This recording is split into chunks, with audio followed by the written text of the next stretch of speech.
Welcome to MELfeed.video. We are commencing a live web stream service via youtube.com from Melbourne, Australia. We currently conduct these streams mainly on Wednesday evenings, with other times to be added as more opportunities arise. Please visit our website at MELfeed.video for further information. This web video project presents old and new community TV programs. Please enjoy your stay with MELfeed.video.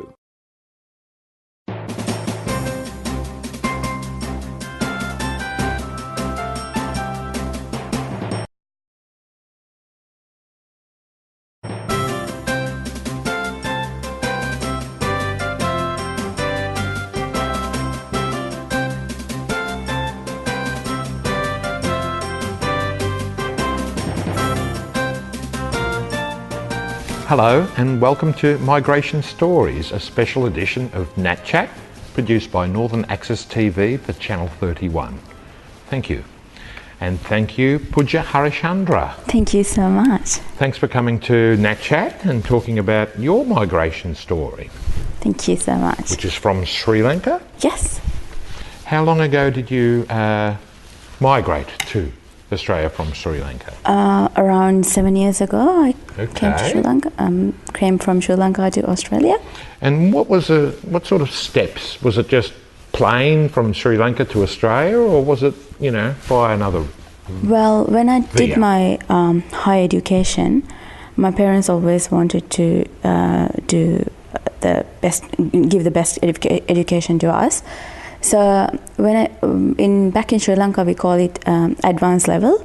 So that's where you do either science or maths or commerce or arts, and then you get into university. So when I did my A-levels, I chose commerce, and I got selected to Sri Lankan uni, which is a little bit hard to get in because there's a lot of people do, and it's in Sri Lanka it's free education, so it's you will select it among lots of people, and it's like one of the lifetime opportunities. So when I selected, I was telling my parents I don't want to go anywhere, I just want to go to Sri Lankan University, because being selected to Sri Lankan University is one of the biggest achievements. Already a big achievement. Yeah.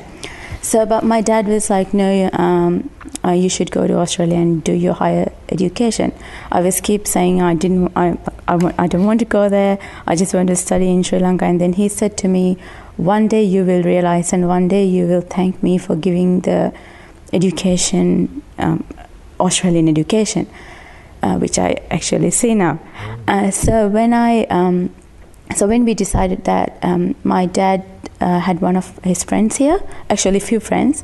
So he spoke to them, and he said, they all said, come here, it's a good country, it's good education. And because I did commerce, my parents want me to continue my studies in commerce. So when I came here, my uncles and my other relatives, they helped me a lot. And that's pretty much my story to come here. But you wanted to stay home and go to the university in Sri Lanka, but the father's role was the wisdom, hey? Yes. These traditional roles, they're so valuable. What's the traditional role of your mother in your immigration story? My mom wanted to do the higher studies as well, but my sister went to United Kingdom. So I actually don't know why they didn't send me to United Kingdom but to Australia. But my dad travelled around quite a lot. So he said as soon as he came here, this is one of the beautiful countries he's seen. Yes. So he had more ideas for you. He has more nice ideas, and my mum was sort of supporting him. Okay, and it wasn't just education. Yes. Wow. What was your environment like living in Sri Lanka? Were you in rural or city area, or what was it like day to day as well? It's a village. It's a very small village called Kosvadia, and the closest little town is called Maravilla. So we all relatives, we know each other. There's a beautiful river going through the around my area as well. So Sri Lanka always looks so small on the map, and smaller I think, and beautiful. Does it have a river? But there you are. Yes.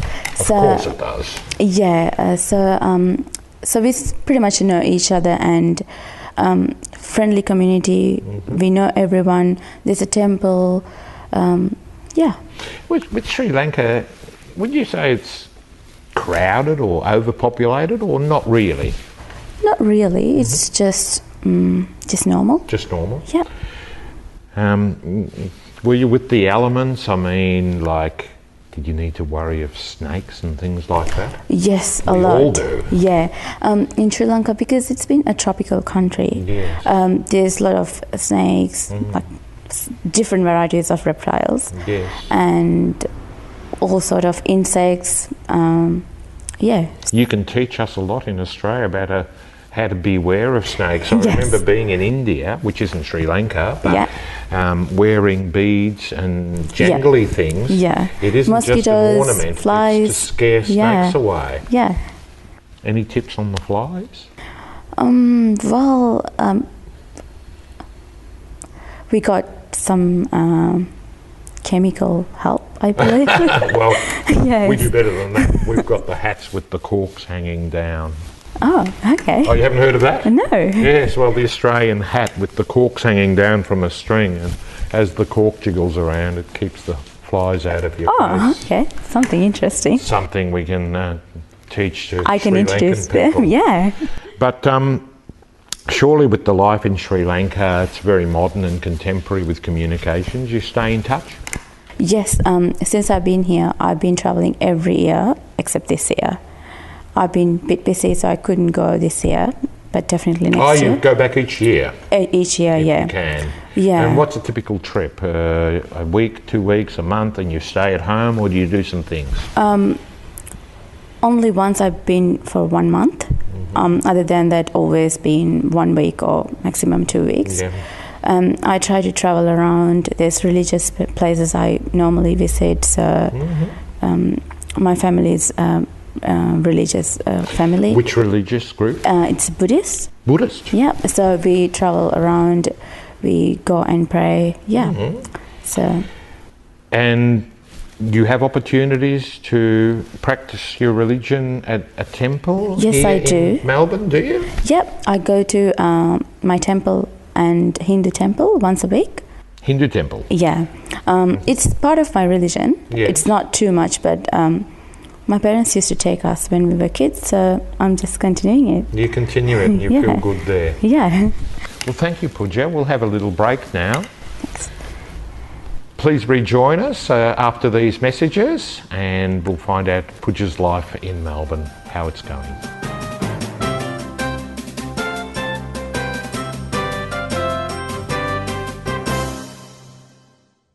Hi, Bon, I'm Burgundy. Up now sign at worldsgreatestshave.com. Shave and or your colour this hair March. Help to blood beat cancer. Shaving you Australia get. I think that went well. The thing I love about Australia is our spirit of mateship and togetherness. And whether it's a drought, a flood or a bushfire, when times are tough, Australians stick together. Well, I'll be spending Australia Day at Tamworth with 40,000 country music mates. It brings people together to celebrate our music and our great country. Get together on Australia Day. Go to australiaday.org.au to find out how. Every day, in many ways, the Royal Flying Doctor Service takes the finest care to Australia's furthest corners so that all Australians can enjoy the best of health. The Royal Flying Doctor Service has been taking care of Australians for over 80 years. But we still need your help to continue providing emergency rescue and essential health care to remote and rural communities. Make a donation or become a supporter and help keep the Flying Doctor flying. You're there when they can't sleep. You're there when they forget. But who's there when they're at school? Asthma can be serious. It affects 1 in 10 Australians and claims 400 lives each year. Does anyone at your school know what to do in an asthma emergency? Log on to asthmafriendlyschools.org.au and find out if your school is asthma friendly. Shouldn't every school be asthma friendly?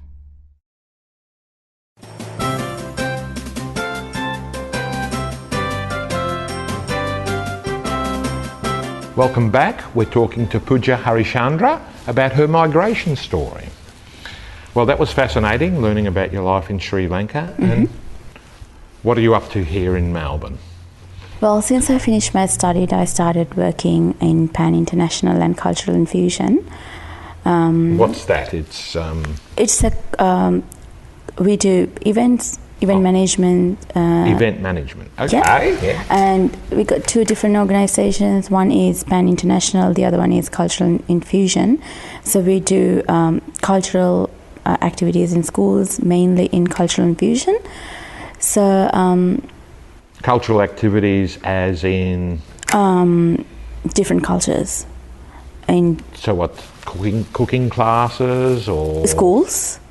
In about different cultures, like Aboriginal for a day, Indonesian culture. Performances. Oh, I see. Yes. Yep. So, what a great job. Cultural infusion, and people go into schools. Yeah, and I work there as an office manager and the accountant. Having said that, it's an event management and cultural organization. I'm working as a sand artist as well. Can you describe, please, sand art? It's on a light box, and there's a glass, and you put sand on it, and you draw with your hands. Yes, and I've seen some. That screen will go to a bigger screen at the back or whichever the side, and I draw things on it, and the people can see it in a bigger screen and different drawings on it. Wow. Yeah. And do these drawings kind of appear before your eyes, as it were? You just draw on it. So it's see just the whole drawing as the hand goes over moves. The sand on the glass, yes. leaving a line. So it's pretty much clearing the sand on the glass and making pictures on it. All right, so you're working at a cultural venue, event management, cultural infusion, Pan International, and you program into schools, but you also are one of the performers. Yes. Oh, excellent. Yeah. Is sand painting a traditional art or something you've developed? Yeah, when I came to the Pan International Cultural Infusion, I saw they're doing different artistic things, and when I was back in Sri Lanka, I used to learn how to draw things. So when I started working there, I saw some previous sand videos, as well as my drawing background. I got invited to work with National Museum Canberra, and also so I did for them a 30-second television video or advertisement. Wow. Yeah, and then after that I went to Karratha in WA, yes. for the Red Earth Arts Festival. Oh. And I did some performances over there too, and I did a few in World Model United Nations. Fabulous. And yeah, we even have red sand in Australia. I know. And do you have much of your family with you in Melbourne? I live alone here, but my parents came here 2-3 times actually 3 So it times must they be a came. bit lonely being away from family. Yeah, but I talk to them every day, twice. Excellent. Every day? Yes.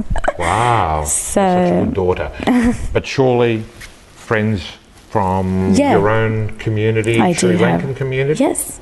And naturally new friends? Yeah, and where I So live. what would your kind of girls' night out be like these days? We will bring different food and we'll sort of enjoy our culture. Okay. Yeah. Excellent. With our own music. Yeah. Uh-huh. And any aspirations to travel around Australia? Yes, I Particular areas that you've got an obsession with or something? I do want to go to Cairns. I think these days everyone's going there. Yeah. So I think the weather is a bit like Sri Lanka over there. But It's below the equator by roughly the same amount as Sri Lanka is above the equator. yeah, and also this beach. So having grown up with a beach next to my house, Yes. I would love to go there and spend a week or two. Well, I can tell you it's very nice and the beach is very nice. I find the water too warm. Oh, okay. I can't cool down. You a good swimmer and everything? Yes, I can swim, and I do go to swimming at least 3 times per week. So I am concerned about people of the Indian communities and Sri Lankan communities, you know, because our oceans are not like the Indian Ocean, and they're very changeable, and you know, we need to teach people who've migrated here about some of the conditions, you know. yeah, but I think the Sri Lankan Ocean or Indian Ocean is a bit dangerous because we got big waves. Yes, Then that's one thing. Yeah, so you never know what will happen the next minute. Yeah, But- so you've got that same thing that we have of, you know, keeping an eye on every 7th wave and don't let 10 waves go without having a look and Yeah, but over worrying here, about the freak wave. And yeah, but I see the beach is very calm here. it's deceptive, you see. Yeah. Maybe all the time when I go there, it's like that.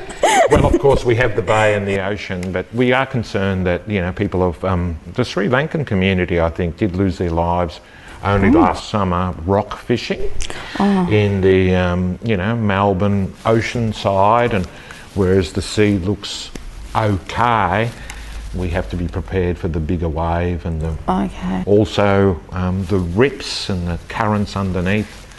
They're quite deceptive. And as little children, we're taught at a very early age, if you're caught in a rip, in other words, you can't swim against it, it's too strong. Yeah, that's true. You should swim with it and Yeah, let you- it take you out to sea until it comes back. It's Yeah. a hard lesson to learn, but I think we have to do a better job at welcoming our migrants. That's with a true. few That's true. I seaside didn't know lessons. those things. Join us again after the break and we'll find out a bit more about Sri Lankan life in Melbourne.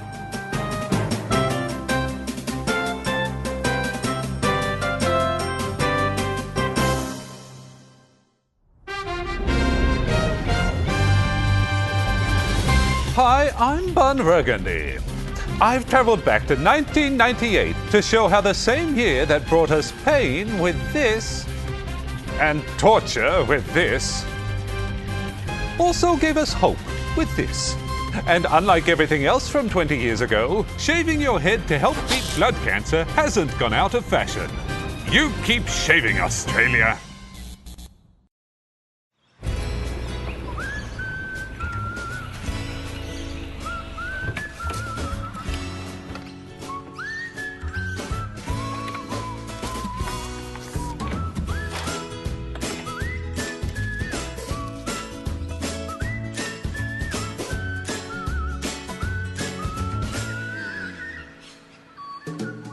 Every new line means 2 more hands. Join us, lions.org.au.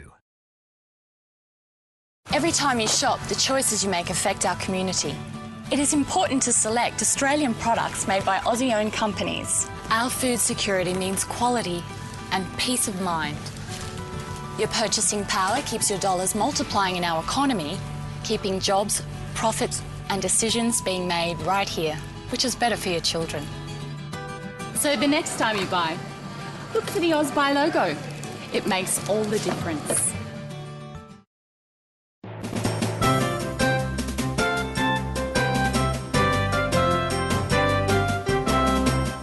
Welcome back. We're with Pooja Harishandra, and this is Nat Chat, special edition Migration Stories. Your father was inspired about Australia to send you here to continue education. Yes. Have you seen what inspired him? What's special about Melbourne and Australia? What is it that we do well? I think it's the culture and the different cultures, and also we know my dad knows a lot of people who lives here, and they're having a better life here, and they're all asking all of us to come here all the time. So I think that inspired him. Yes, I see. And maybe the multiculturalism, well, it's a word, but it's kind of in practice here, do you think? Yeah, I'm working in a cultural organisation as where well. else? Yes. So I see how we introduce it to the community, and also especially the interculturalism in it. It changed. Like I heard somewhere, when you come to Melbourne, you can have different cultural food in one place, which is true, because you can have Indian, Sri Lankan, English, Lebanese, everything there. Yeah. Yeah. So it's a better place to live. And it's not like that everywhere, is it? No, not in Sri Lanka. We have things in maybe in the capital, but not in my area, obviously. So yeah. And can I ask, which part of Melbourne do you live in, suburb-wise? I live in Thomastown. Okay, northern suburbs. Yeah. And a strong, Arabic community there, as well as Sri Lankan community? Yeah, and I'll live with Greek community. So. Oh, okay then. Yeah, so I get to enjoy different cultural food, and we have barbecues with few different countries' food. So what would your typical weekend be like with maybe it's not time off as you work in events, but with your relaxed time? Oh, well, I do go to my temple, and the Hindu temple, and then cleaning, washing, and prepare to the next week. What activities happen at the temple? Is it all worship, or are there other activities? Mostly worship activities, but like something like Diwali, something like we call it once a month when it's full moon. We call it a Poya Day. So it's like a public holiday in Sri Lanka. Yes. So that day we go to the temple and we pray. All of us pray together. Right. So we celebrate that once a month. Sometimes it's due in a weekday, but we celebrate in a weekend. Oh, so okay. Yeah. What is it called? Poya Day. Poya Day. Yeah. Fabulous. Yeah, it's a full moon day. Okay. Yeah. And is there sort of room for even more, cultural expression, do you think, in Australia? Well, what could happen in Australia? What kind of future do you think we could have with respect to our cultural diversity? I think we should improve the culture, and we should make the young generation understand about the different cultures, and through different activities. I'm glad that I'm working in a cultural organisation. Where they take the culture to the school. Yeah, and I learn about different cultures a lot as well. Most of things I didn't even know about. And so, yeah, we should improve the culture here with other cultures. What about maybe promoting internationally? Do you think that like Australia's embracing multiculturalism is almost an international success and maybe not recognised enough, or?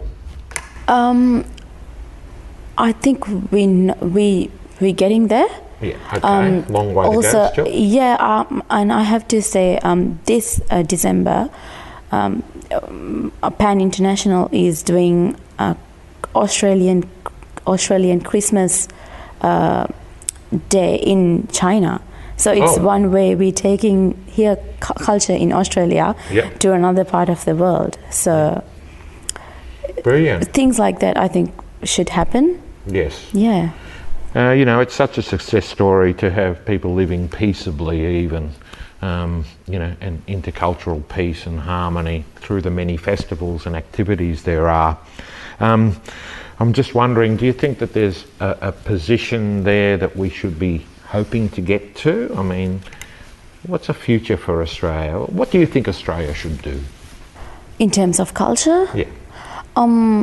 I think we should have more cultural events, especially I know there's events in Federation Square which people can just go and watch. So we should improve things like that, and special days like Australia Day. And what about literature, perhaps? Do we have room for a new literature vibe of multi-ethnic writers and I think so. Having said that, in Melbourne or in Australia, we got different cultural background people. We should improve it. We should make it happen and get Australia to the next level. Thank you very, very much for your thoughts and for coming to join us in our edition of Migration Stories. And it's just wonderful to have you in our town with us, working in that area as well. Thank you. Well, cheerio, and please tune in again to Nat Chat, same time next week.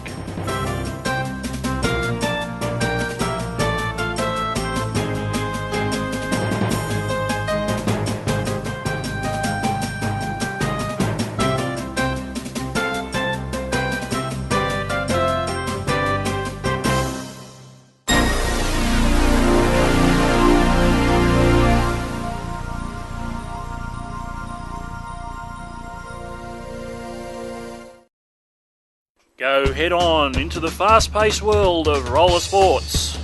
Come on, keep up. So tell us about your skating and your experience. Inline Plus introduces you to the world of roller sports in all its forms.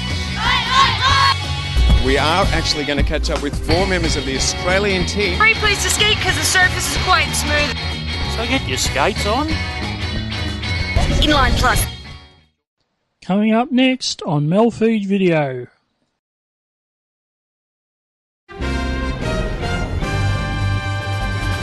Hi, I'm Bon Burgundy. This March commemorates 20 years of shaving to help the Leukemia Foundation beat blood cancer. To see how things have progressed, here's a look at the very first social media post. I swear it's true. You didn't need a password to log on, just some sticky tape.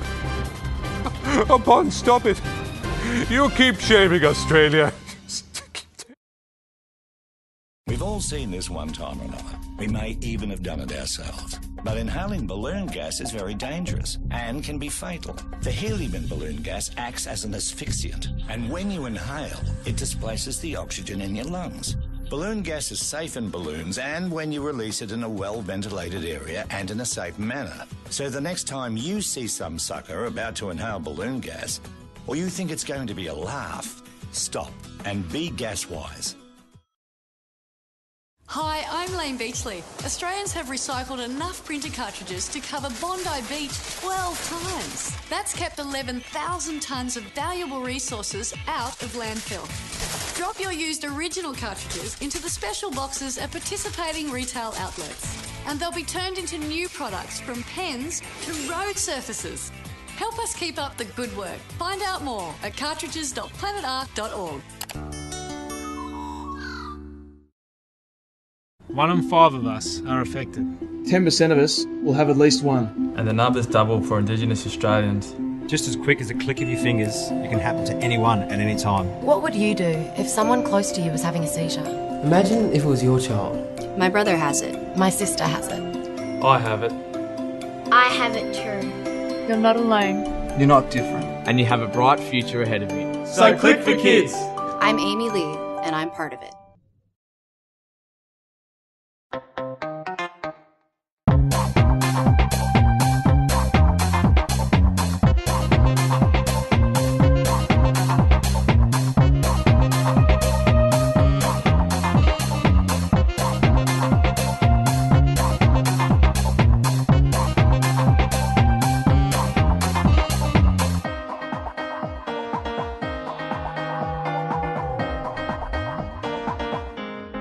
MELfeed.video. Inline Plus brought to you by Bayside Blades, Australia's inline skating specialist.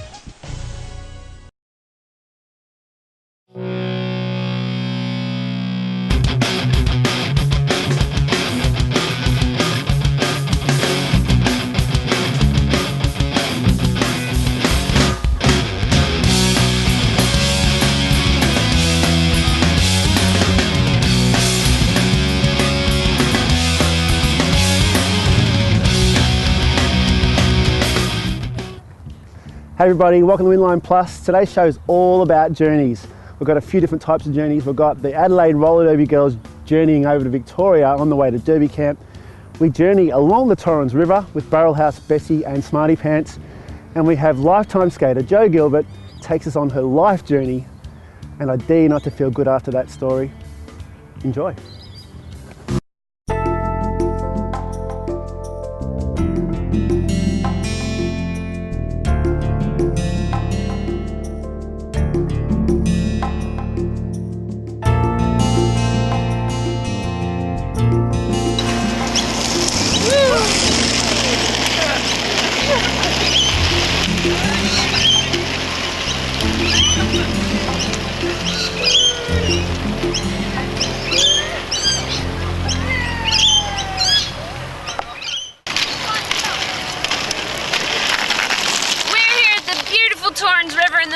City in Adelaide. I'm skating with my good pal from Texas, Nadia Kane, or Smarty Pants to you derby people. Come check it out with us. Let's go.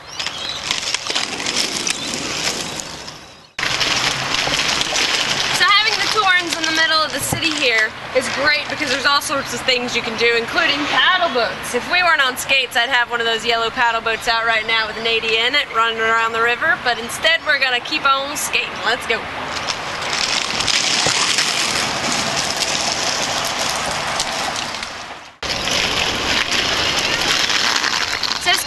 Torrens River in Adelaide is a bit tricky because it's kind of a bumpy surface and you've got all sorts of things that have fallen down from the trees you have to watch out for. As long as you're careful, watch out for pedestrians and bicyclists, you'll do all right on the Torrens River. You ready? Let's go.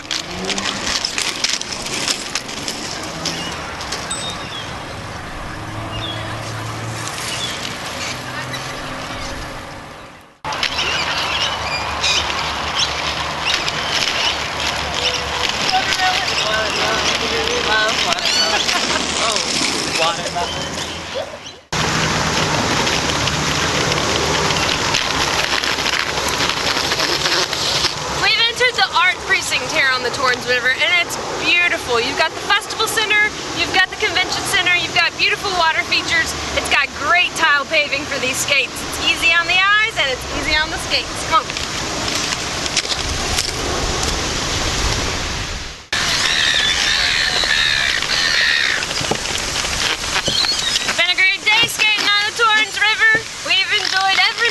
Beautiful water and the beautiful birds. So we're gonna keep going, maybe heading to the city for a while. Ready, Nadia? Yeah, let's go. Thanks, guys.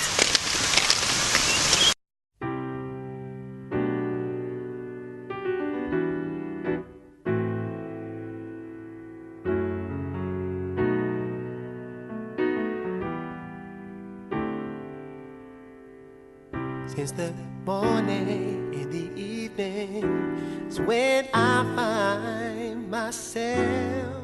Hey everybody, welcome back to Inline Plus, and right now we're really lucky because we're chatting with Jo Gilbert. Hello, Jo. Hi, John. How are you? Doing very well, thanks very much. I can see you're okay, so why am I asking you? Thanks, Jo. Now, you've been skating for a little while. How long have you been skating for now? Yeah, about 60 plus years. Okay, so a fair little while. And no doubt in that time you've seen fashions come and go within skating. Is there any that sort of stand out in your mind? Well, all the protective gear that they wear these days, there wasn't any of that in the days that I was first skating in about the 1945-ish, around that time. Tell us about some of the changes to roller skates. Well, I guess everyone knows that they strapped onto your shoes, or they had little clamps which sort of you wound up with a key and they clamped onto the soles of your shoes, which eventually the shoes fell apart because it wasn't a good thing. And then, you know, you progressed to boots, and now it's only boots. But the skates haven't changed a lot. People say, oh, be careful you don't break some bones. Well, you can fall out your back doorstep and break a bone, and how many children break bones falling out of trees or just tripping on something somewhere. So your chances are about the same, really, if you're a reasonable skater. You would have seen and experienced lots of changes in music and the genres. Like, what do you make of all that? Is there any that stick out, or some you'd rather forget about?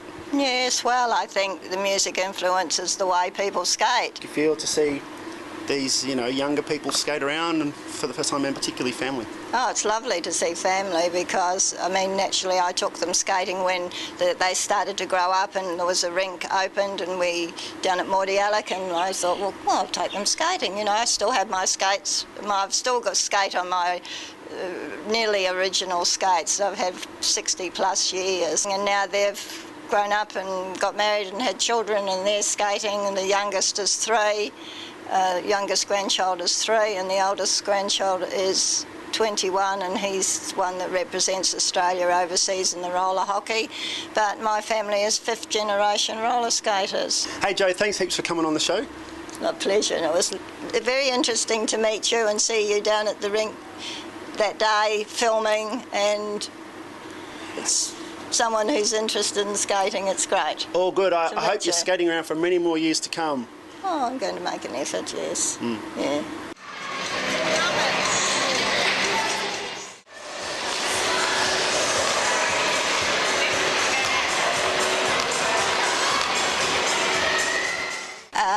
I'm Jo Gilbert, and you're watching Inline Plus.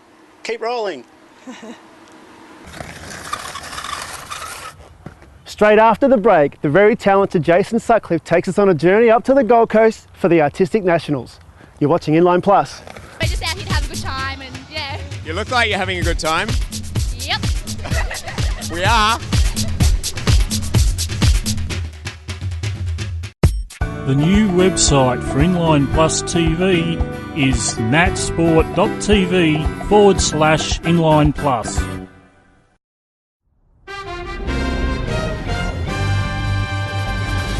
Hi, I'm Bon Burgundy.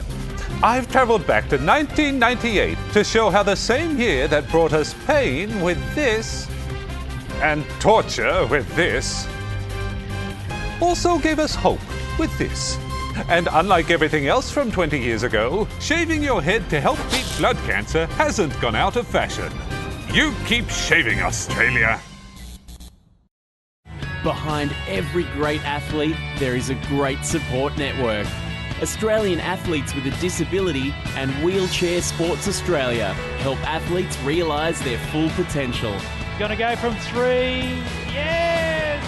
No matter their ability, we're there to support them. Sporting opportunities for all abilities. For more information, visit sports.org.au. My name is Logan. I'm 12 years old and I have Duchenne muscular dystrophy. My muscles are degenerating and I was put into a wheelchair 2 years ago. Soon I won't be able to move at all.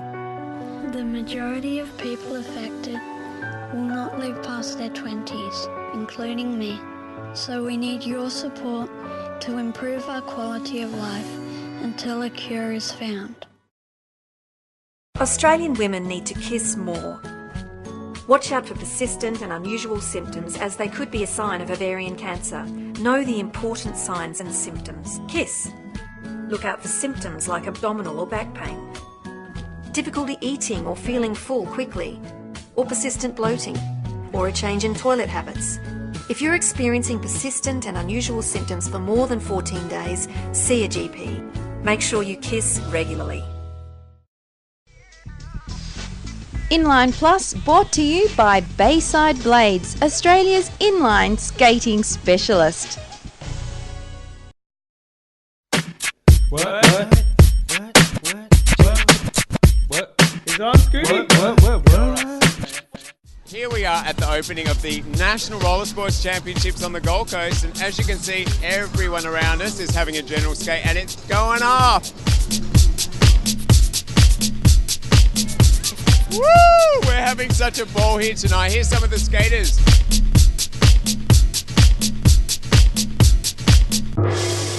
So, Princess Beck, tell me about your competition. You're looking forward to it? Yeah, I'm doing figures tomorrow morning and precision on Tuesday night, and I'm really excited. So tell me, guys, how are you feeling about the competition? We're really excited. We hope we're going to win, but, you know. You hope you're going to win? That's not the spirit, is it? No, we're just out here to have a good time, and yeah. You look like you're having a good time. Yep. We are.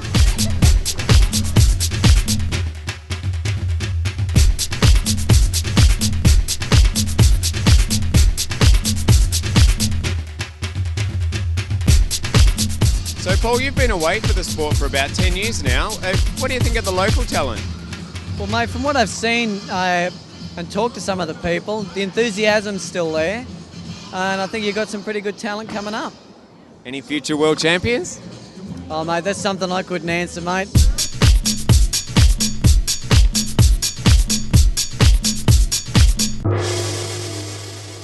This about wraps up the fun night tonight, and these guys are all going off doing the Macarena, and I don't know it. Guys, how about teaching it? Whatever.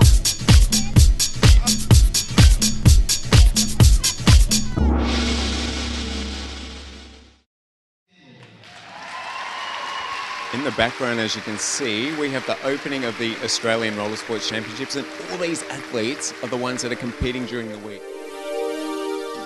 Debbie Mastrino has just won Coach of the Year, and here she comes. Debbie, congratulations. What a great job. How do you feel? Oh, I'm so shocked. Really surprised. Congratulations, and good luck for next year as well. Thank you.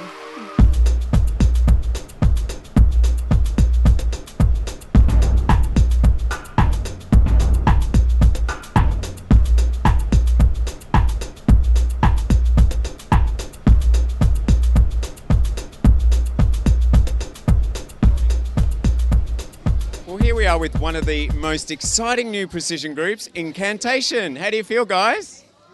Great. Well, here's the coach of the team by the looks of it. This is Esther Ambrose. How are you feeling about the competition? Feeling good, feeling very confident. So the team's all prepared? Yeah, we're ready to go. We'll be second to skate, so fingers crossed for us. How about a big chant from the team? All right, Aussie, Aussie, Aussie! Oi, oi, oi!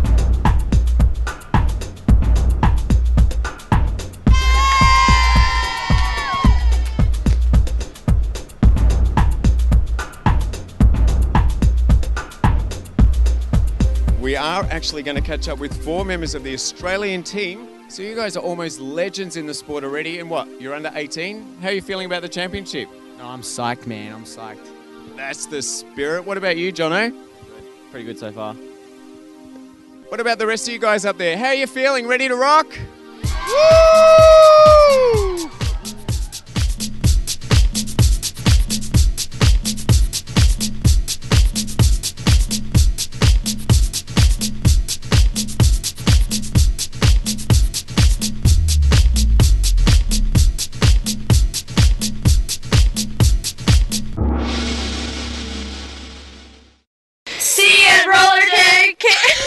Sorry. Come to the claw, Nikki. No, don't go to the claw. You'll die. Come to the claw. That's it. She's okay. 11 girls in a 12-seater van, people. Seriously, it's great fun. Yeah, it's an eye opener or an ear opener, whatever you like. There's heaps of room. Come in. Ow. It's light in here. Yeah, we're in love. 6 beds per room.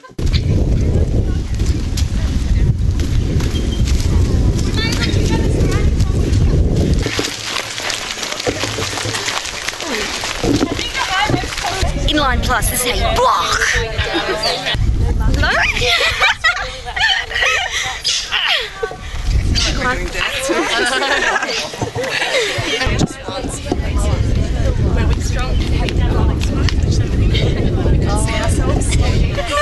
Trying to wheedle your way through the pack because lots of people come up to you and go biff, so you just then you can slide. Yep, that's it.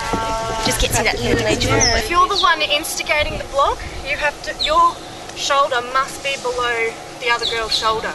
If you instigate the block and come up here, you going to either hit the girl in the head, and that's her mate, it's our, or be above. Good one. And it gets you that little bit boom off, right? Yeah, it is very steady.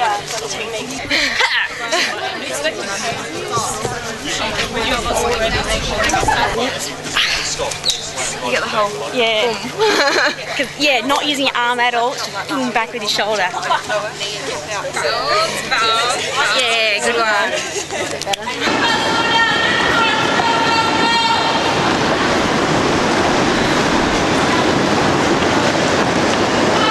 Some of y'all are fresh meat, like right off the kangaroo fresh meat. and so you have to know your own limits and your own expectations for yourself. So I'm going to assume that you're going to all gather these expectations for yourself for this camp, right? And if you meet those or even go past them, that works really well for me. Okay, so we're all adults here, and I'm going to assume that you're going to be working your hardest. I want you to focus on your body weight. Are you being top heavy? Are you skating like this? Are you being back heavy? Is your butt out? Are your knees bent? What's going on?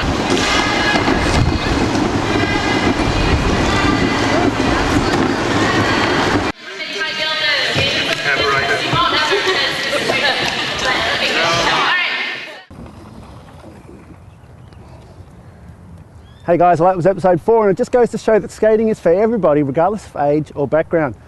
Next week, holistic counsellor Nikki Staley is going to tell us about the mental health benefits of skating. The roller derby girls tell us about their alter ego names and how they actually got them. And we go speed skating, do some drills with the Melbourne Speed Club. It's sure to be fast. See you next week. Thanks for your company. Bye for now. Inline Plus.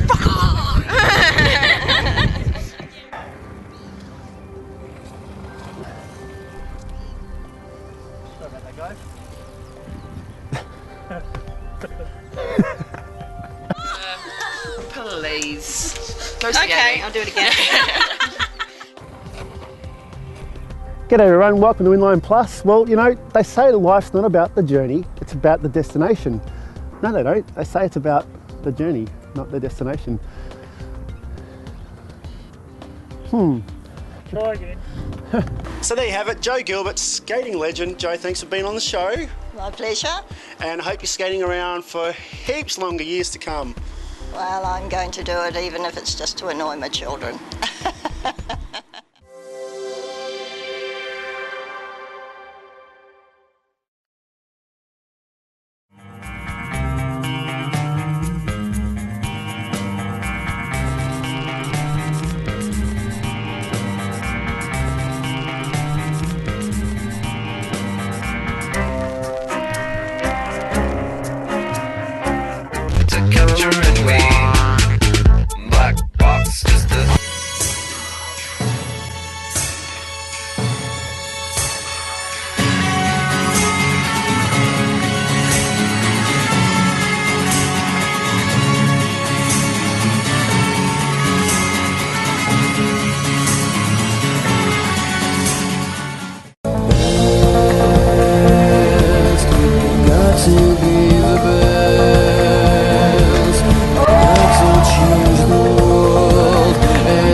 I love shave. Shavey, shave, shave. Here go the clippers, down to my belly. What? We're on? You get shaving, Australia! With the warmer months upon us, here are some poolside safety tips. Because not everyone can swim like Clarkie and I. S is for supervision. Always have an adult watching over the kids. A is for Oswim. Have your children taught to swim by an Oswim licensed teacher. F is for fencing. Ensure secure fencing surrounds your pool. E is for emergencies. Always be prepared. R is for rule. Ensure your family know the rules around your pool. Be safer and have fun. Sport is for everyone. No matter who you are or where you're from. There's no place for discrimination in sport. And everyone should feel welcome, safe, respected and get a fair go. Whether you're a player, a spectator, a coach or an official. What do you want from your sport? Are you ready to make a difference? Sport is for everyone. And everyone starts with you.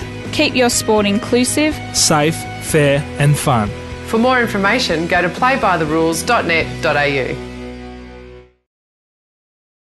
Hot water storage tanks can be a breeding ground for Legionnaire's disease bacteria. You can catch Legionnaire's disease by inhaling small droplets of infected water during showers or other activities. To prevent this from happening, you should never reduce the temperature setting. Tank temperature should be left as set by your plumber. Or eliminate the problem completely with a tankless gas hot water system. For more information, visit healthyhotwater.com.au.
It's a photo op. We're going to draw the raffle.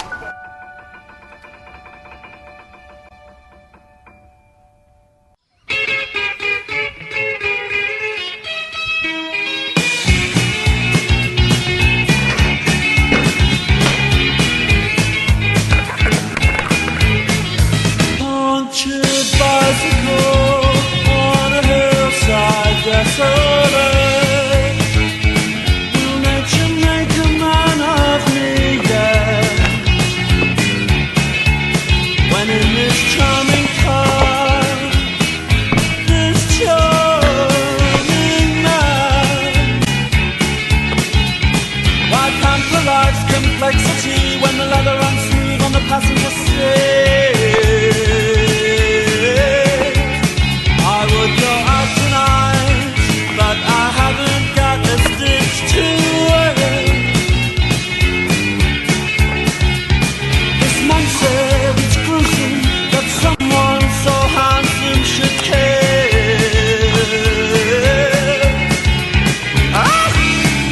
A jumped-up country boy who never knew his place. He said, return the ring.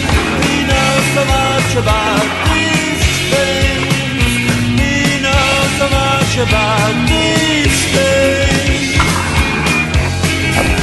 I would go out tonight, but I haven't got a stitch to wear.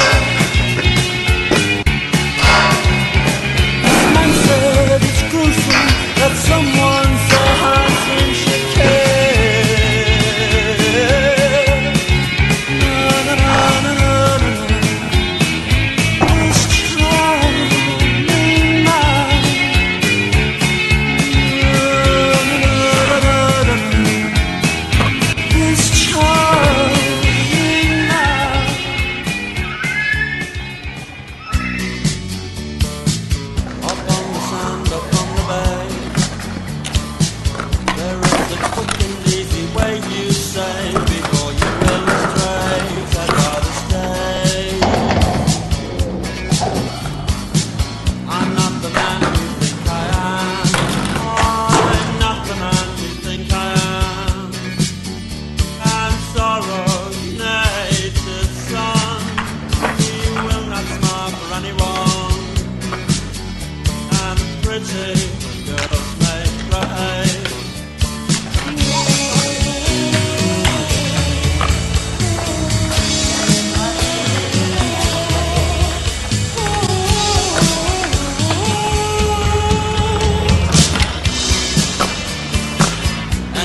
almost 24. Yeah, nothing stacks up like rollerblading, it's just in my blood. It's sort of a sport where there's a limited time frame where you can be good at it. And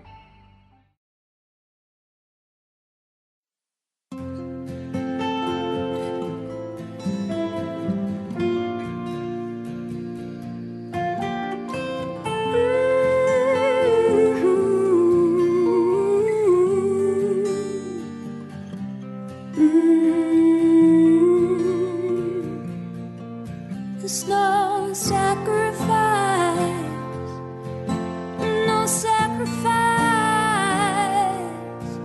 it's no sacrifice at all.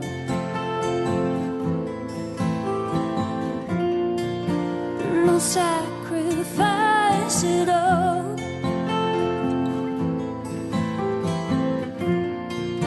No sacrifice at all.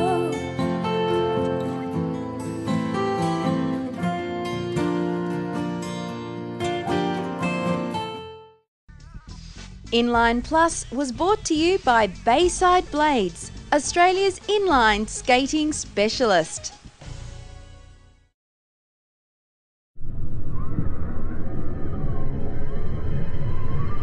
It's easy for things to go wrong around water. More so if you can't swim.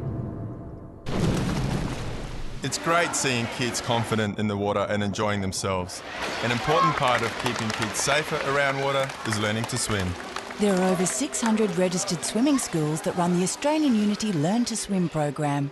To find one, go to the Swim Australia website.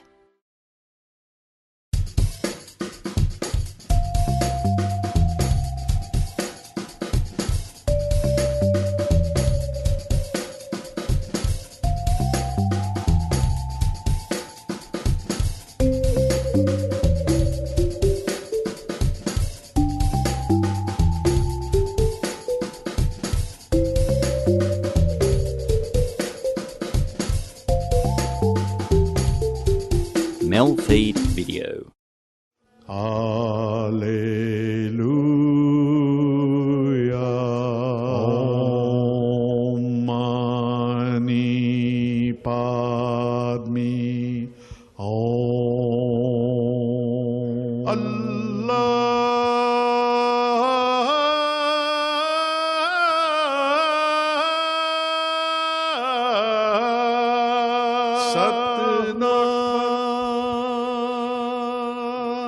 Welcome to Harmony in Diversity.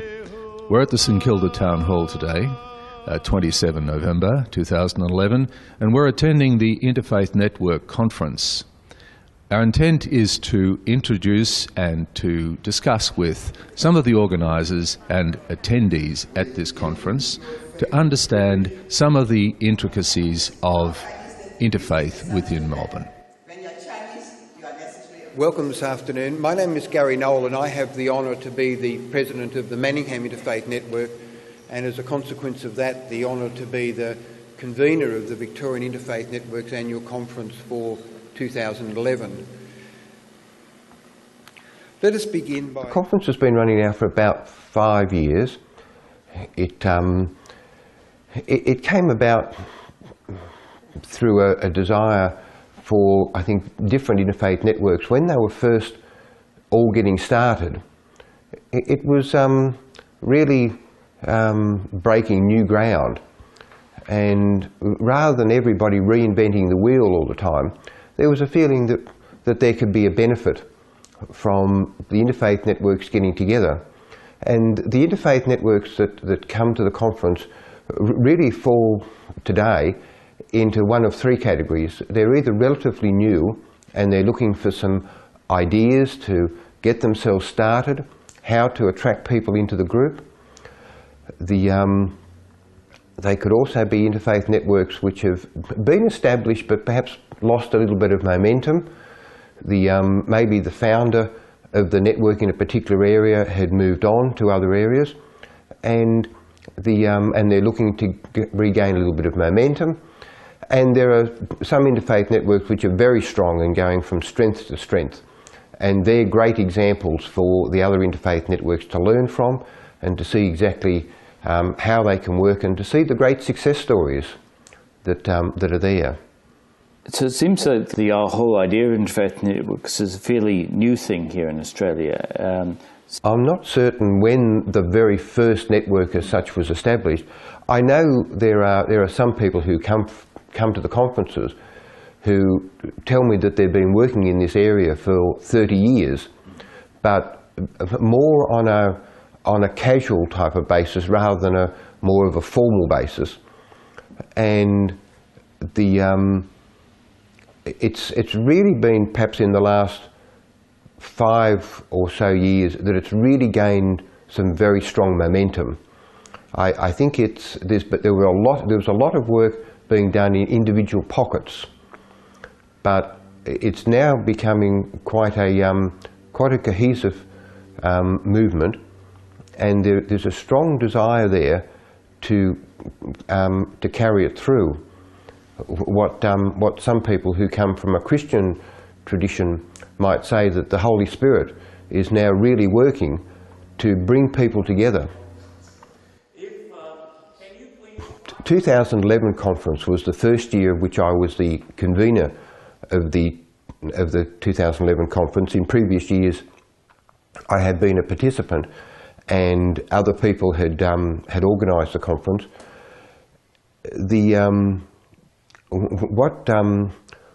What I did when looking to become the convener for this year was to talk to all of the different interfaith networks, well, not all of them, I wasn't able to speak to all of them, but to a number of them, to get a feeling for what they were actually after. So what I think was a significant feature of this year's conference was that it was an interfaith conference prepared by interfaith networks for interfaith networks. And there had been some commentary that in the past people had enjoyed immensely going to the conference, but all of the interfaith networks all provided a report on their activities for the previous year. And although people found that very interesting, it did become somewhat repetitive after a while, and it took up a lot of time and didn't allow people time to actually ask questions in a general forum. And a number of people had said that they came with some questions and they went home with some questions, having enjoyed the conference immensely, but still went home with their questions. So what we did this year is we reduced the number of interfaith networks that were actually making a presentation to the conference down to 5, and we concentrated on not the normal type of things that many interfaith networks do, but on the things which were perhaps a little bit unusual. In relation to the Manningham Interfaith Network, one of the programs that we've been working on this year is a mental health issue program. Now that's a really delicate area. As soon as you mention the word mental health, people tend to bring down the shutters in a way and don't really want to talk about it very much. But what happens a lot, particularly people who are relatively new to Australia and have not lived here for a long time and are not necessarily accustomed to the medical system and how that all works. When people are starting to feel a level of anxiety, perhaps even the onset of depression, their first point of contact is to go to their faith community leader. And many of the faith community leaders are wonderful people, and they will sit down with the person who has come to them, and they will pray with them, and they will try and work through the issues with them. But sometimes, in addition to the love and the prayers provided, there may be a need for a medical involvement as well. But a lot of the faith community leaders are not necessarily trained in how to identify that for this person that's not necessary, but for this person it is. And the idea of this program is to lift the level of awareness of the faith community leaders so that they are able to identify when supplementing their own help that they're providing to them, they may provide help from a medical professional. What we also did at the at the 2011 Interfaith Conference was then allow a good segment of the conference as a facilitated level of dialogue, a Q&A session if you like.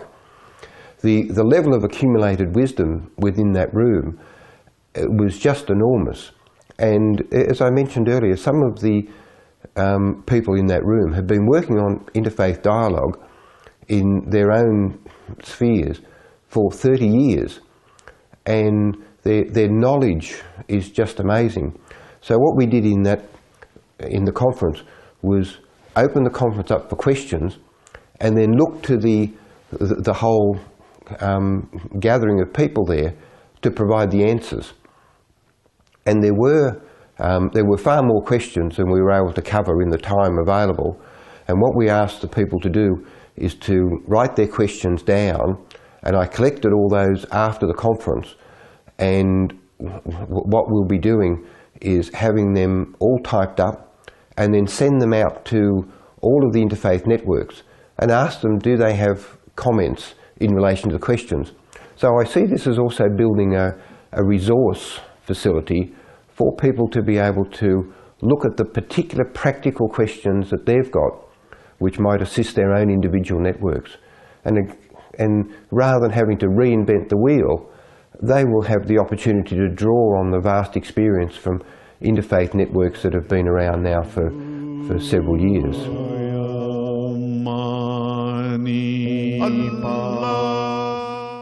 Chin News. Hi, I'm Pan Burgundy.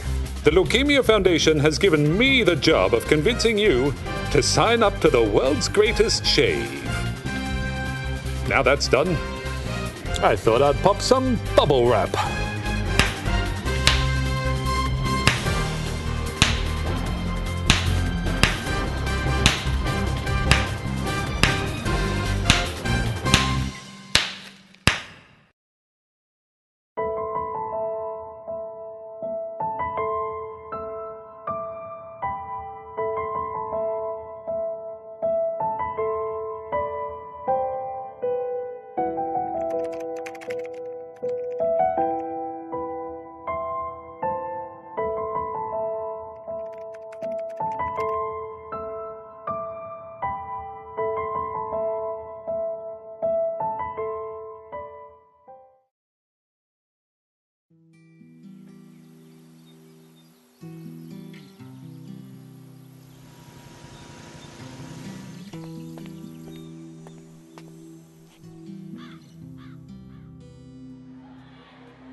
Statistics show 1 in 3 girls and 1 in 6 boys will be sexually assaulted before their 18th birthday. Help break the silence on child sexual assault. Go to bravehearts.org.au.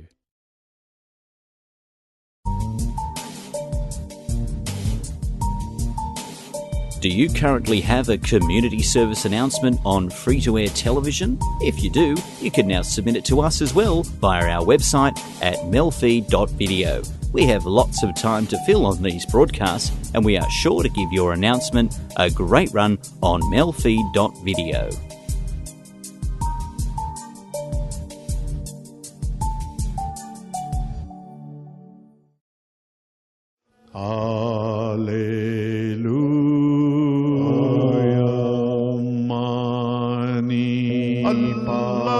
Tell us a bit about the Manningham Interfaith Network and what does it do? The Manningham Interfaith Network started after the tsunami in Indonesia, when it was thought that we should be doing something to help the people of Indonesia.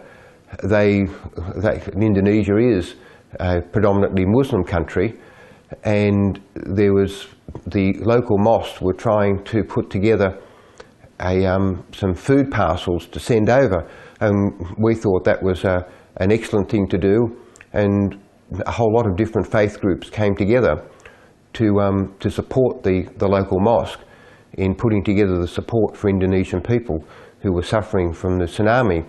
And it was felt that from that we should get together on a more regular basis, and we should do things together, and we should open a greater level of dialogue than we'd had in the past.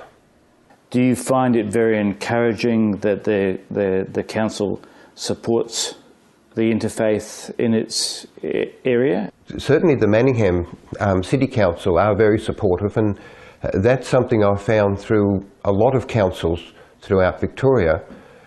I think councils see the interreligious dialogue as an important part of their own cultural diversity program of people coming together, that people in their own particular municipal areas don't feel isolated but feel part of the broader community. What other things does the Manningham Interfaith Network do on a regular basis?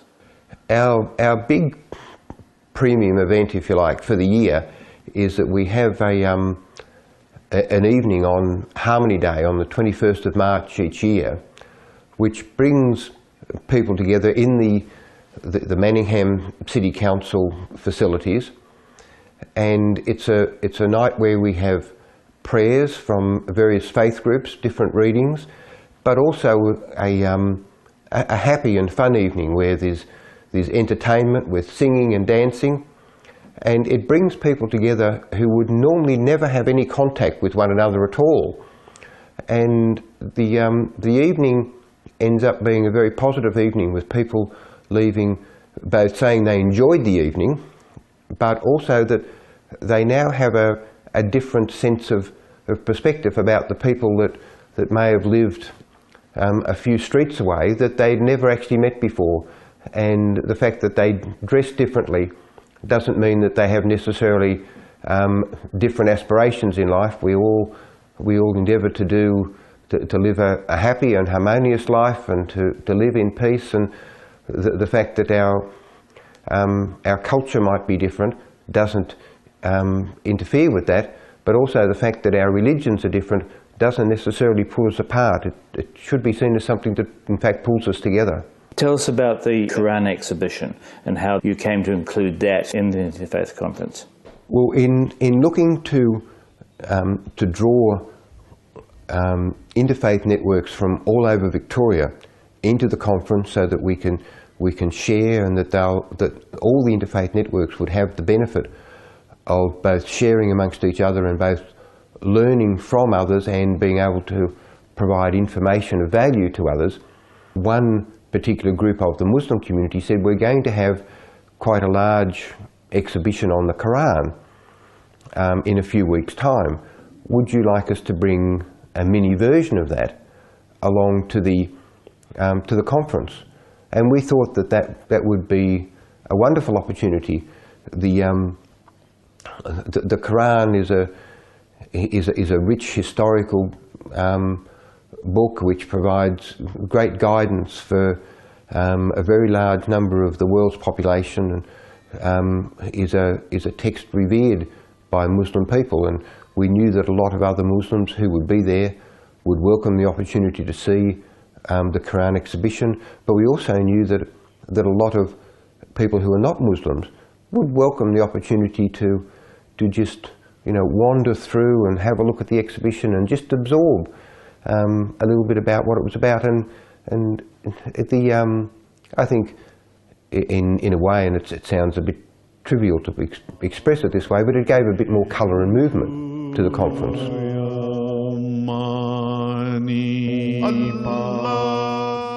I love shave. Shavey, shave, shave. Here go the clippers. Down to my belly. What? We're on? You get shaving, Australia! We've all seen this one time or another. We may even have done it ourselves. But inhaling balloon gas is very dangerous and can be fatal. The helium in balloon gas acts as an asphyxiant, and when you inhale, it displaces the oxygen in your lungs. Balloon gas is safe in balloons and when you release it in a well-ventilated area and in a safe manner. So the next time you see some sucker about to inhale balloon gas, or you think it's going to be a laugh, stop and be gas-wise. If you choose to drive when overtired, you could ruin lives. Someone else's, your family's, or your own. Choose a power nap instead. The right choice could save someone's life. Proud supporters of safety in our community. GMCU and Southern Cross Austereo. Here is some brilliant news for adults who have difficulties with spelling, reading a newspaper or phone bill, or writing letters and emails. It can be easier to improve your reading and writing skills than to keep putting it off. Take the plunge. Call the Reading Writing Hotline, 1300 65506. 1300 65506. It could change your life.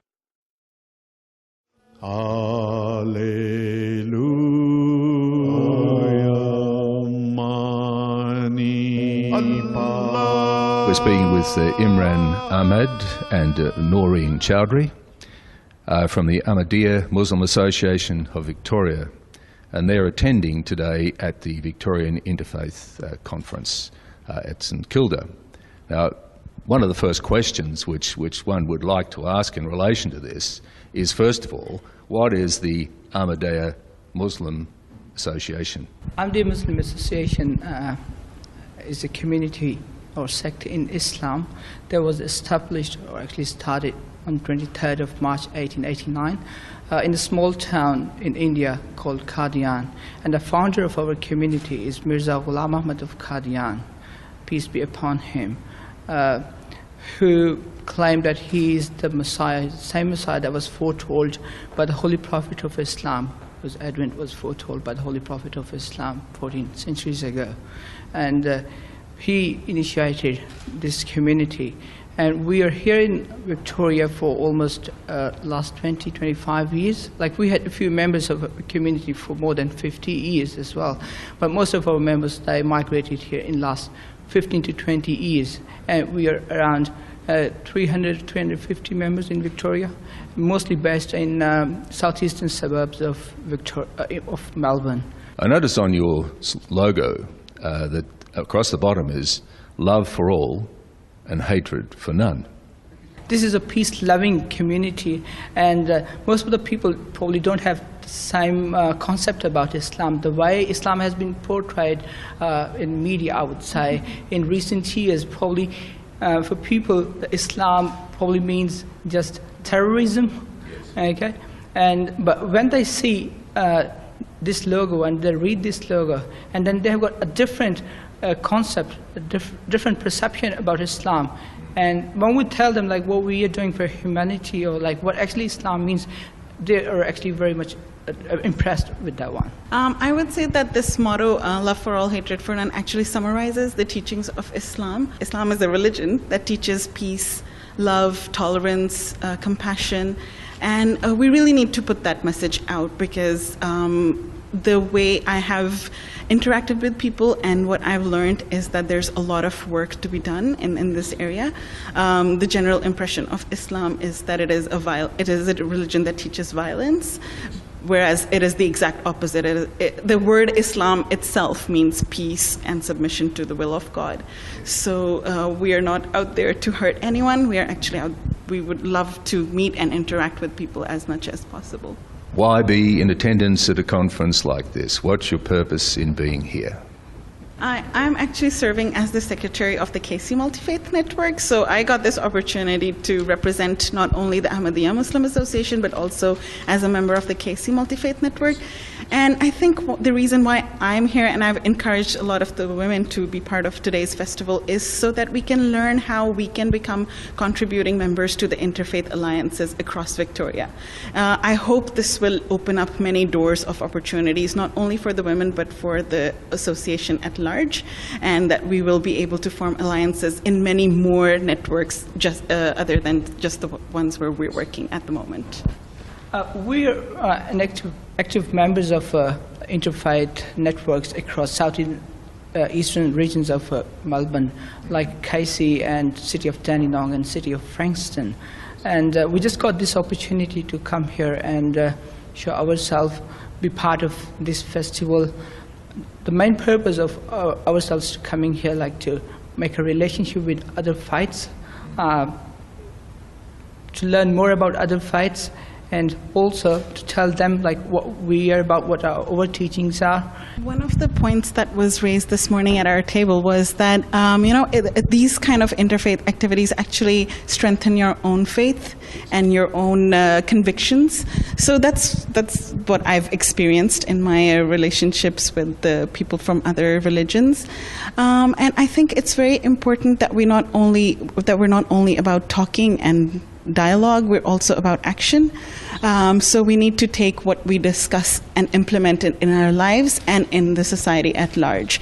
Also, as you can see here, like we have got this opportunity to exhibit an exhibition about our Quran, like what are the teachings of our Quran. As I just said before, the Quran is about love and peace among human beings. What is the role of the Quran in Islam?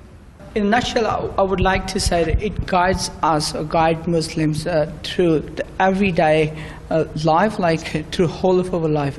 We believe Quran is not just a book, or just, it is actually a code of conduct to live our life according to.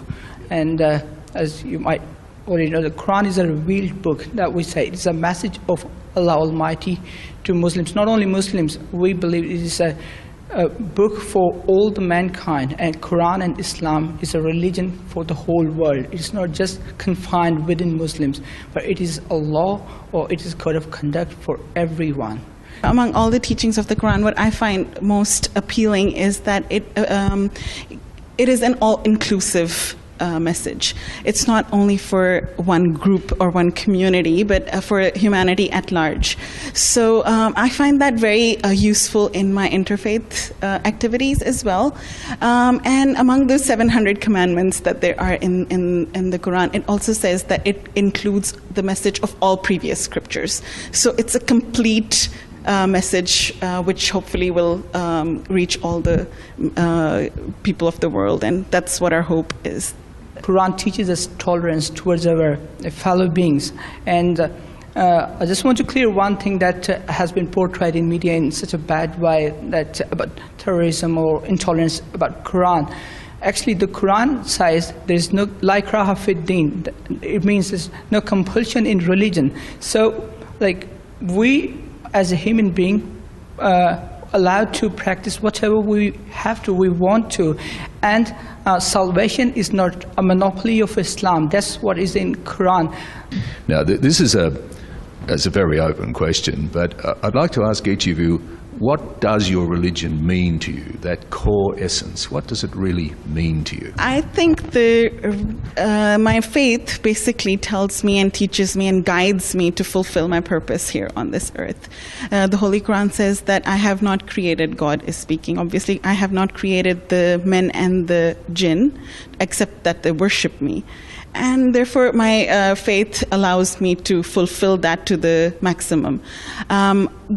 The Quran not only teaches about why or what the purpose of life is, but it also gives us the way how we can achieve this purpose. And the way is to fulfill not only the obligation towards Allah or God, but also to fulfill our obligations towards our fellow human beings. Islam, or the teachings of Islam, actually guides me to fulfill that purpose and those obligations towards my God, and as well as towards the human beings. I think the way I'm trying to fulfill this purpose is also to remove the misconceptions about Muslim women. That's my main goal, that at least to the people who I interact with, they should learn. And my faith gives me that inspiration and motivation and knowledge to pass it on to other people. I think me being dressed the way I am speaks for itself.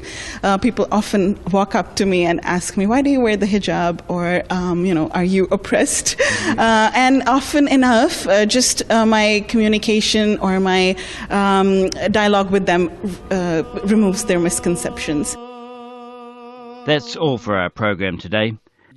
Join us again next week for more from the Interfaith Network's conference. Bye for now. Baha'u'llah,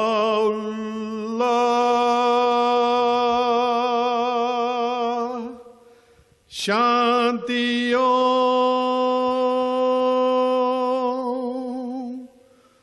Allahu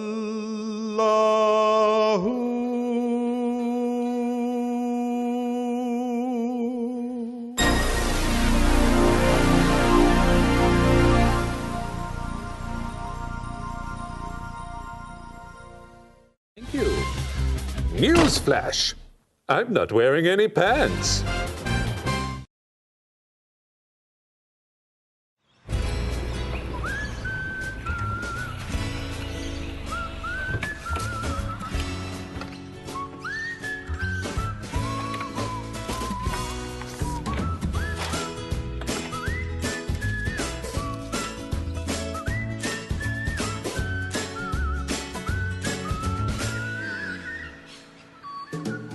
Every new line means 2 more hands. Join us, lions.org.au.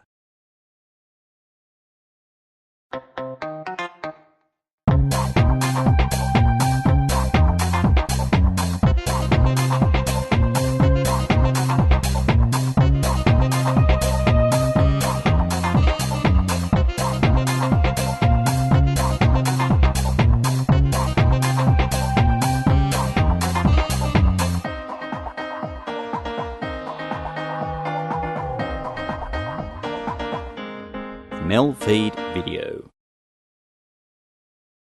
This program is proudly sponsored by Overload Poetry Inc., producers of the Melbourne Overload Poetry Festival, and by Westward Poetry, the Western Suburbs' premier poetry reading.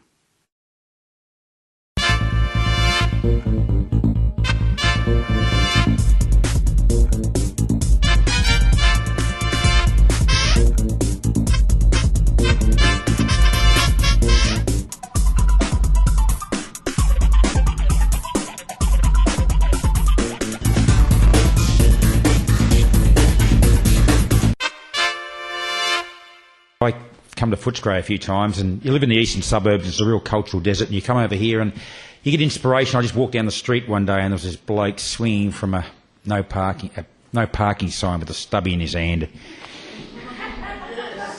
And you don't often get this, and it's on a Sunday afternoon before I came here, so it's called Stand Sunday, and there's a song follows into it, which Judy's going to accompany this time, I hope. Sunday is Stan's big day since his footy team moved out to the big smoke. Corporatised. He doesn't do trains now. Saturday, just another day between Sundays. Maybe he'll shave. Hair always a mess for his big trip. Boarding house to bottle shop. Trundles off with a grubby shopping jeep in tow to collect his slab and a wine cask. Come Sunday night, jeep in the murky hallway, empty. Stubbies scattered around the streets. Gutted wine cask in the park, its crumpled silver bladder under a rose bush. Keeps well away from pubs now, was knocked rotten in a vicious brawl that wasn't his.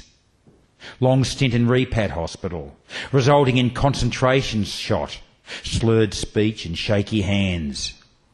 Wife and kids gone, somewhere interstate. His job just gone. Exiled in a room in a boarding house, sharing its greasy kitchen with a putrid fridge and sticky lino, musty bathroom and its dull naked light bulb, grey ring bath and cracked toilet. Late Sunday arvo, tram stop corner. One hand gripping the no parking sign, the other romancing his partner, the last stubby. Eyes wide and rolling. He's given wide berth. He yells at each passerby and driver, I'm now single, the only way to go. Empty stubby clatters into the gutter. He's beyond redemption, and once again, single.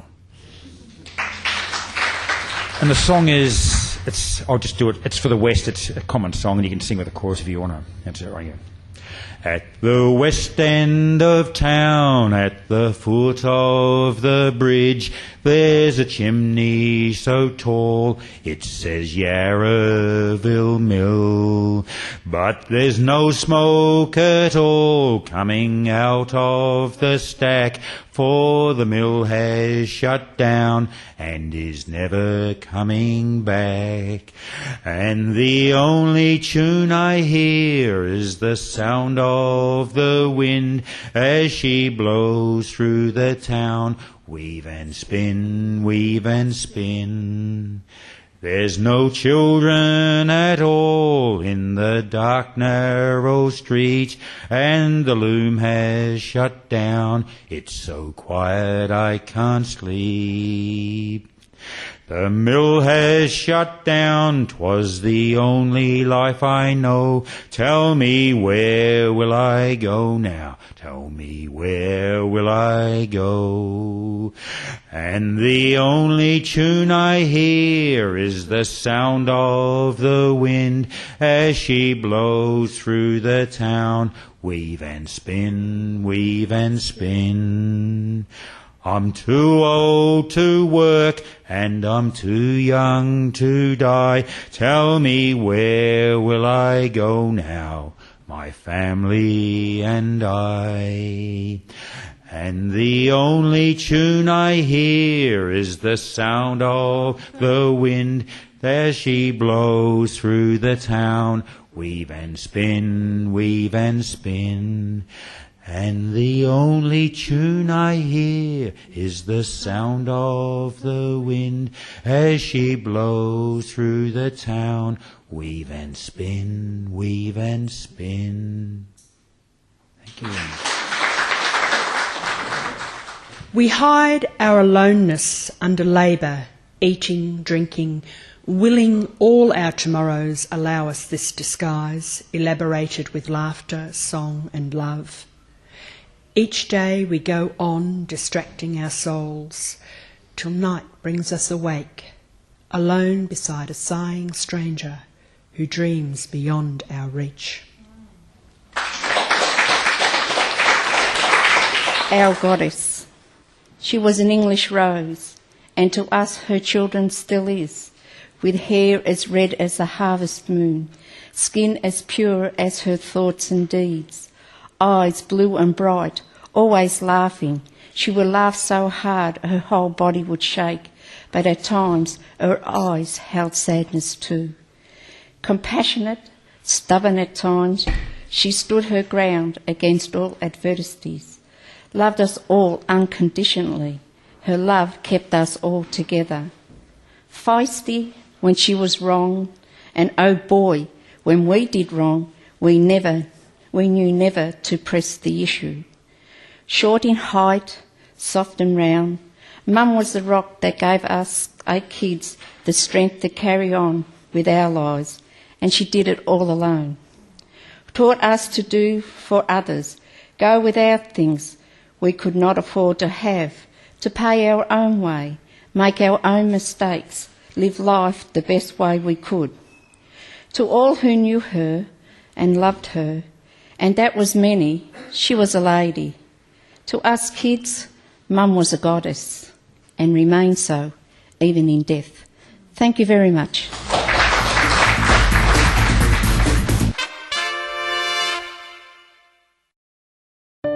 Every minute. Every hour. Every mother and father. Every sister and brother. Every son and every daughter. Everyone you see. Everyone you cheer. Everyone you watch. And everyone you hear. Everyone you meet. Everyone you know. Everyone you love. Everyone is affected. Reach out and get connected.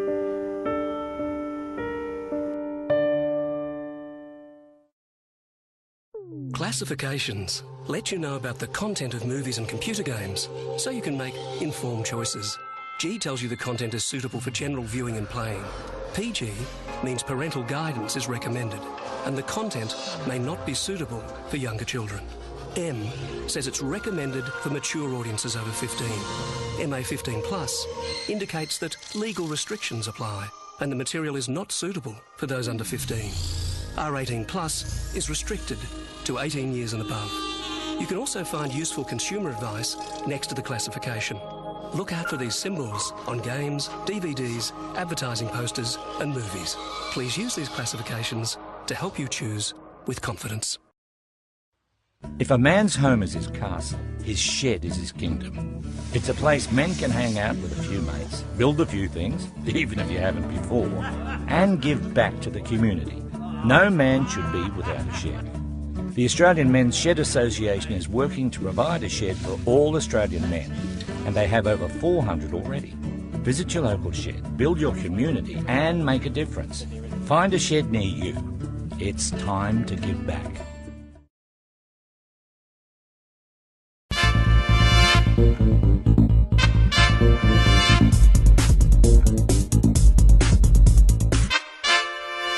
It's called Williamstown at Full Tide.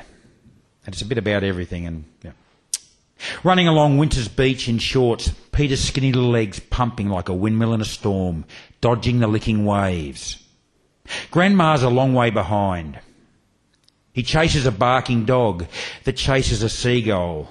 Need to get close. It's all in the chase. Peter stops to pick up feathers. Grandad's rugged up in the car, gloves, beanie, blanket, staring across the grey bay. He's watching but seeing little. Grandma reckons he's losing it, remembers the war but little else. Peter reaches the car, breathless, gives Grandad a handful of white feathers. He snaps and gives Peter a real serve, coughing, spluttering, swearing about that long ago war. Grandma hugs a tearful Peter. How do you tell a 5-year-old Grandad tried to enlist, rejected, blind as a bat, the white feathers in his letterbox, the scorn of the women, working in the dockyard, never taking a sickie, his twin brother missing in action. Grandad falls silent. He's forgotten already.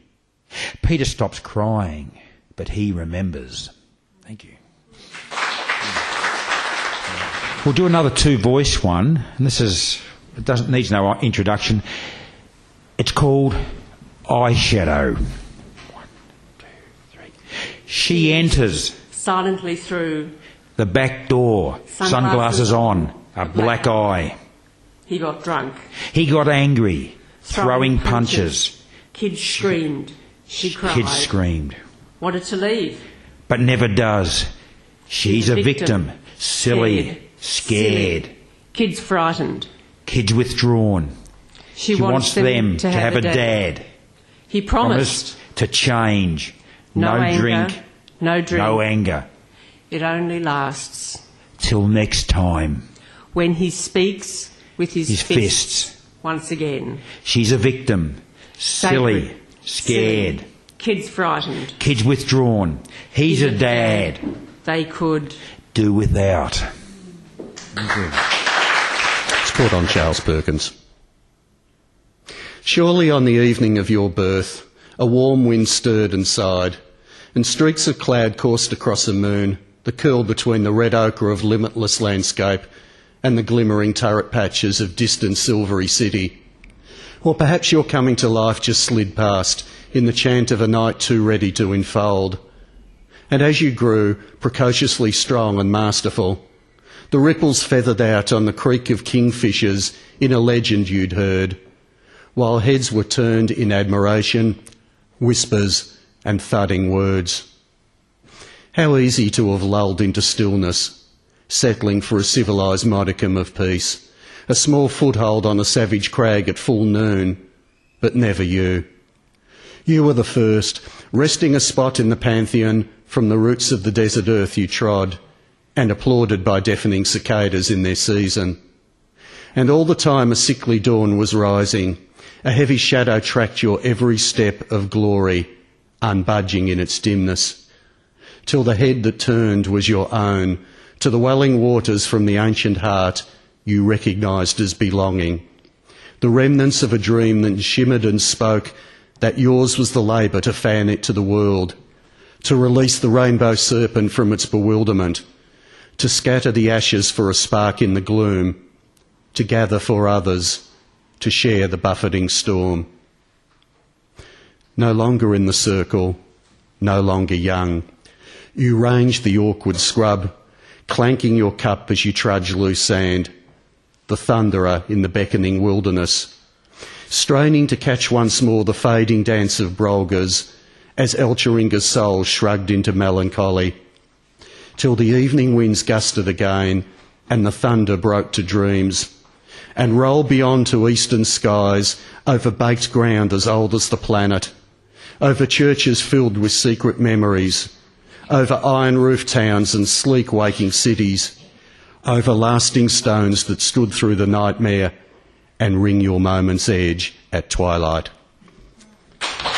This is actually a poem for here, and it's about the Maribyrnong and the Yarra. It's got a bit of a song at the end there. Judy, don't you go away. You've got to... It's the Maribyrnong and where they converge used to be dairy farms. It's now Coot Island, full of toxic chemicals. And there used to be long boats there to help before the steam tugs and everything else. And then it's got a bit of a song. We'll just do it into it. So, Journey's End.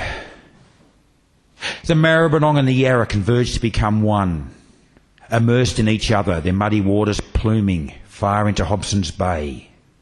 Even with favourable wind and tide, sailing ships flounder there. Docking and departures relying on longboats, 10 strong men in each, no drunks or layabouts, hard dangerous work. Swirling eddies and the turn of the tide soon put longboats at risk, dragged backwards, capsized. Deep water littered with injured men and broken oars, frequent drownings. The women of the mudflats stand on the boggy shore, babies in arms, watching there for their men. Eking a living from the fertile but off-flooded paddocks was living with heartbreak. Crops washed away, children and livestock drowned. Longboating and smuggling was all they knew. At night, lanterns are lit, watchers posted, prayers said. Those flooded rivers hold nothing sacred. And we'll do this little song together, quietly. It's an old Scottish song, but we've changed it a little bit. But heel ya ho, boys, let her go, boys, bring her head round, now all together. Heel ya ho, boys, let her go, boys, wearing homeward to Footer's grey.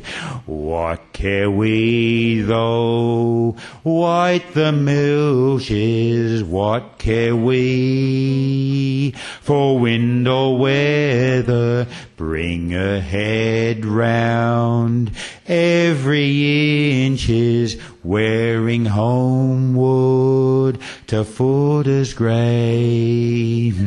Wives are waiting by the harbour, looking seaward across the heather, bring her head round, and we'll anchor ere the sun sets over Mingalane. Ships return now, heavy laden, mothers holding, bands are crying, in a few years now they'll be older like their father, they'll put to sea. Heel ya ho, boys, let her go, boys, bring her head round, now all together. Heel ya ho, boys, let her go, boys, wearing homeward to Footer's grey.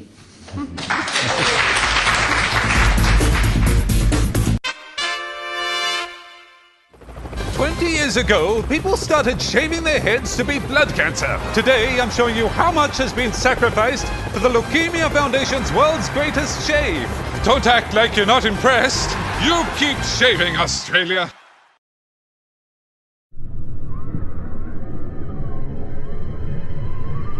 It's easy for things to go wrong around water. More so if you can't swim. It's great seeing kids confident in the water and enjoying themselves. An important part of keeping kids safer around water is learning to swim. There are over 600 registered swimming schools that run the Australian Unity Learn to Swim program. To find one, go to the Swim Australia website.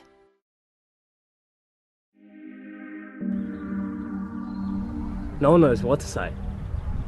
I try and treat him the same as I always have. He didn't want to give up. He just couldn't. Caring for Catherine was tough, but when I look back, it was the best thing we ever did together. It's hard to know how to talk about dying. These people know. If you need to know how, visit lifeanddeath.org.au and join the conversation.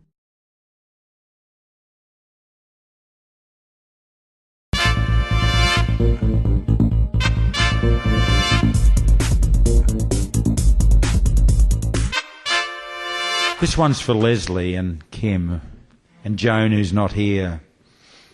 This is called Spiritual Getaway, and it was one time I was at the Dan O'Connell and they were speaking behind their hands and whispering, and I thought, what's going on? Is there an affair or something in here?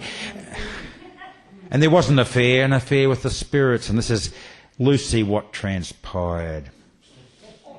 Hushed tones, words whispered, words behind hidden hands.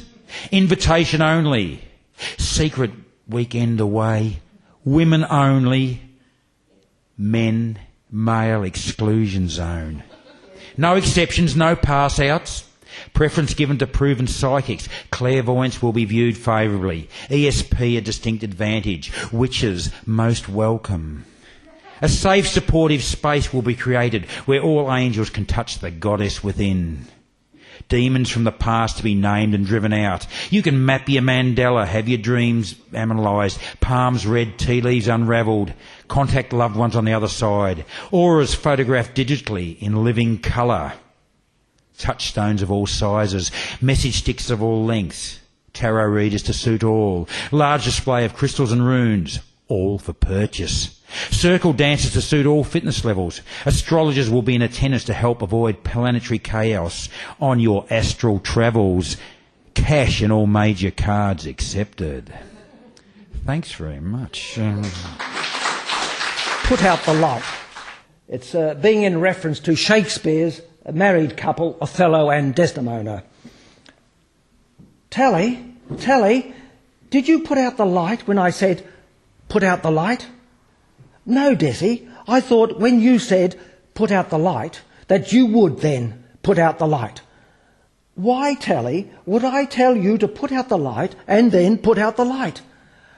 Desi, is this the night to be, you know, the night?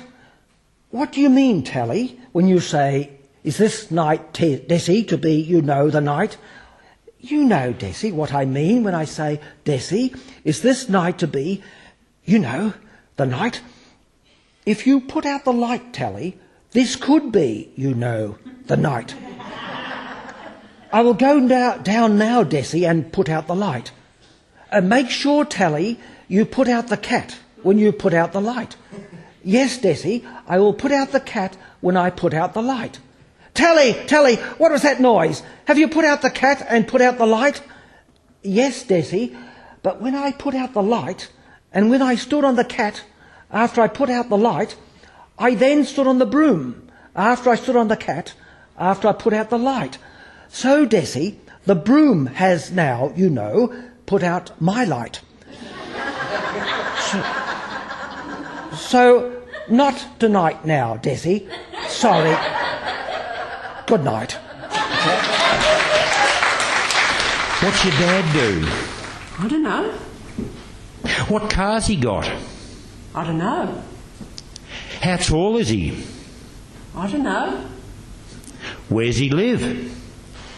I don't know. So you haven't got a dad? Suppose not. I got two mums instead. That's real weird. We got two cats, Lindy and Lucy.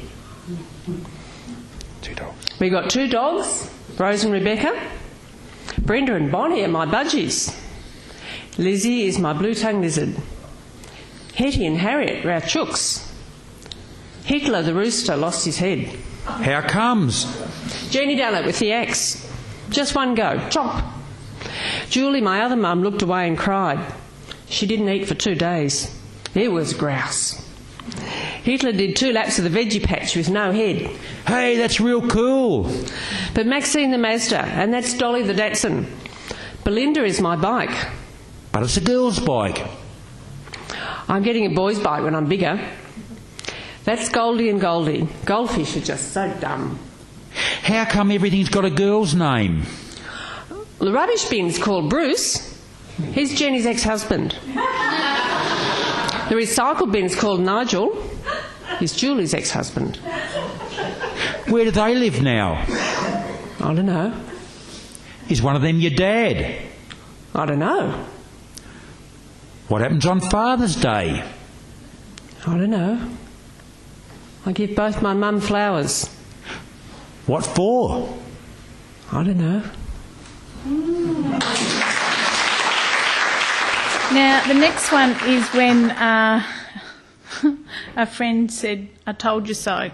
There's nothing worse when someone tells you, I told you so, when you know that you've mucked up.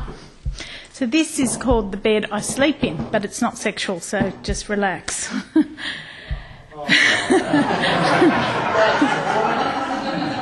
Okay. Lonely is the road the bed is made. It's paved with knots of regret and weeds of shame. The moon dresses its traveller with fine jewellery, cracks of guilt glimmer in its glow. Terrains of heartache are traversed, deep ridges are forgotten and first loves forsaken. Moss covers the eyes of fleshly desires, algae chokes the spirit, and pebbles fill the crevices of hearts, a weight to bear upon all souls. Against the arch of earth's horizon, doubts are soothed, fears trespassed, and hopes realised. It's a strain that transcends all pain. With a hushed cuss, the stones of yearning are kicked to the gutter with hands in pockets. The tinge of past grief remained discarded and lay broken down like an omnipresent existence. Lonely is the road the bed is made, bathed in silk sheets and feathered in comfort. It offers up its solace. The moon twinkles like toes with swaths of pearls draped delicately around her bosom. She moans a motherly urge as she wipes away tears, kisses hurts, and takes your hand, there, alone, upon that lonely road. Thank you.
This program was proudly supported by our sponsors.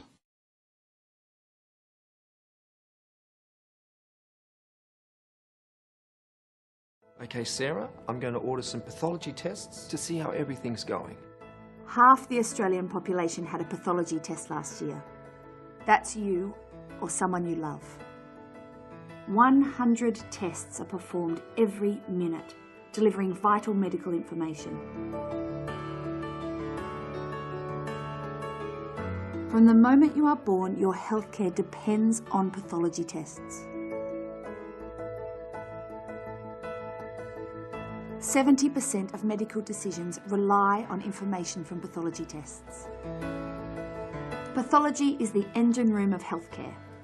One small sample can reveal millions of insights all about you. Pathologists are your doctor's doctor. 25,000 people work to provide doctors with the answers they need to treat you. Australian pathology is world class. We may never meet you, but we see each of you as part of our family. Every minute, 23 Australians find out more about their health. Good news, Sarah, the results show that everything's okay. Pathology provides peace of mind. I rely on Australian pathology. Sign up online to support Australian pathology.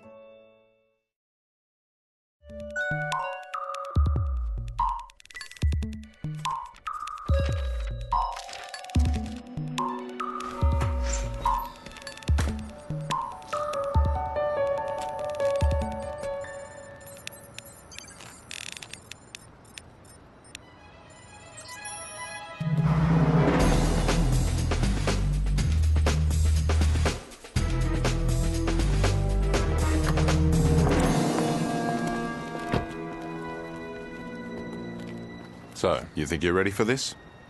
To take on the world? Why not?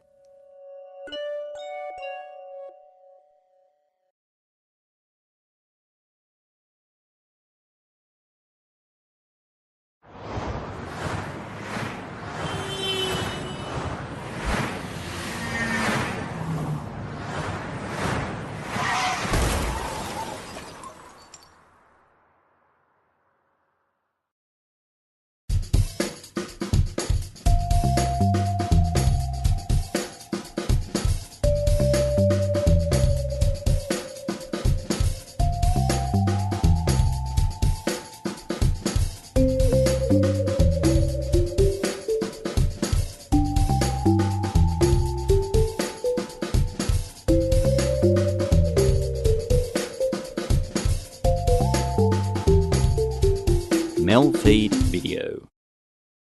See this? This is a Calcutta Tramway Company tram conductor's shirt. And see this? This is a beautiful W7 class Melbourne wooden body tram built in 1956 for the Olympics. And what we're going to actually be doing is mixing Calcutta and Melbourne in an exhibition that celebrates the tramway and city lives of the two rarest surviving tramway cities left outside of Europe. And it'll all be happening in here. And here we have the shed men from Balgutcha, our sister tram depot in Calcutta. And on the other side are our blokes from South Melbourne Tram Depot.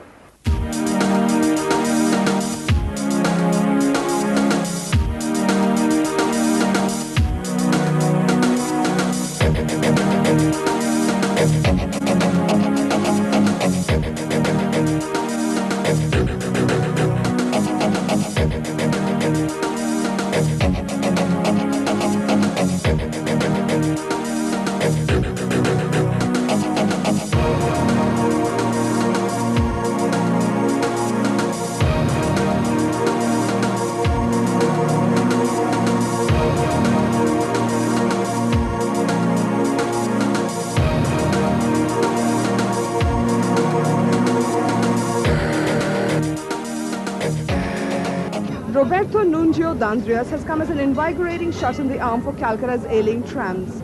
If his enthusiasm proves infectious, who knows, it may even spell a fresh lease of life for Calcutta's streetcars. Monique Banerjee in Calcutta for the news tonight. I think I first congratulate Roberto because he came here from Australia totally of his own. As far as my knowledge goes, he spent around about 5,000 Australian dollars. That's about 1.5 lakhs in our currency. And he did everything of his own. He brought all these photographs and he did for the cause of trams and Calcutta trams. So I think that we Calcuttans first definitely congratulate him that we all know the Calcutta tram is struggling. And at this kind of time, his endeavor, I think, definitely helps the cause of Calcutta trams. I think definitely is the point number one, you must bring the eco-friendly transports. The way the pollution is increasing each and every day. And we all know Calcutta is perhaps one of the most polluted city all over the world. So sooner or later you have to bring the eco-friendly transports. And when we have one, why should we just keep it aside? We should continue it, we should upgrade it. So that's the way the trams. I think Calcutta has a definite penchant for enthusiasm in everything. And this kind of exhibition is certainly new to people. So that's a things. I think, moreover, the Calcutta people. The last day I was going along with Roberto, and many old people were coming up, and we were talking about the exhibition. And what they were telling that we are very nostalgic about Calcutta tram. There was a time when there was tram behind tram, and we all go through by trams. The tram were a lot more speedy. So Calcutta, I think, is in our culture. The tram was definitely integrated in our culture. So definitely Calcutta and tram, you can't just separate the two.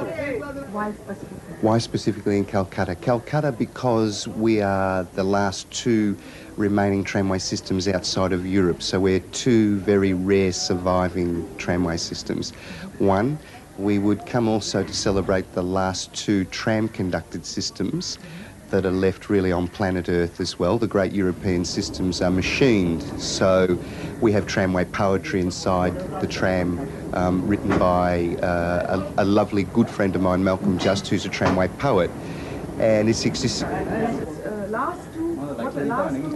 yeah, Calcutta and Melbourne, interestingly, are two great rare tramway survivors, and so in that respects, Melbourne would be the last in the English-speaking world, and Calcutta definitely the last in the subcontinent. And out of, let's say, the Asian cities, your Kuala Lumpurs, your Bangkoks, your Jakartas, that once had tramway systems, and of course Bombay, Madras, Karachi, and other grand Indian cities, Calcutta's the last one.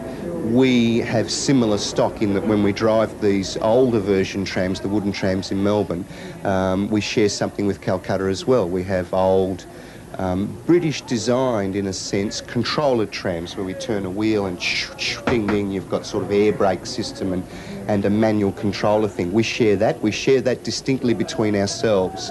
Again, the European systems are much more modernised. Tram conducting.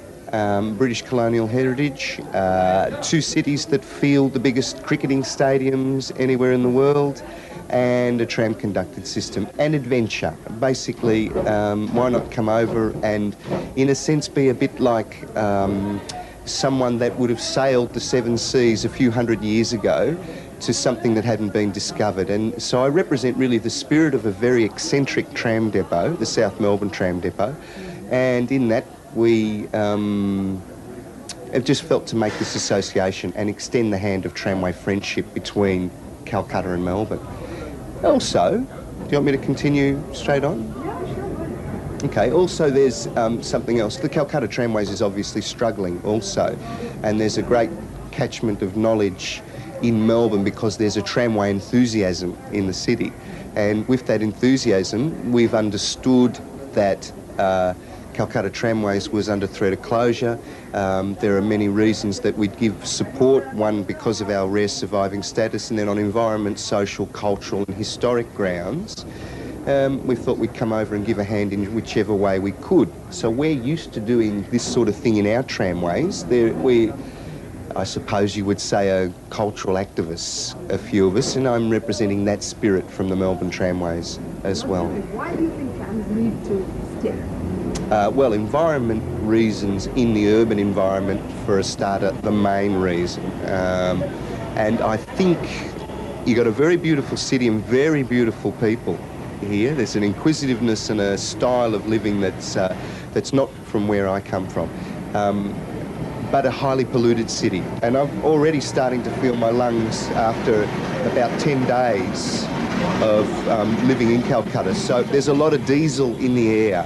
And you look at your buses and your trucks, and it's a difficult task. I mean, that's people's livings. You've got private bus driver or you've got a private goods driver. I mean, what do you do? It's the second most populous country in the world, and it's not a simple solution to be had. But these are your most environmentally sensitive form of transport that's in the city.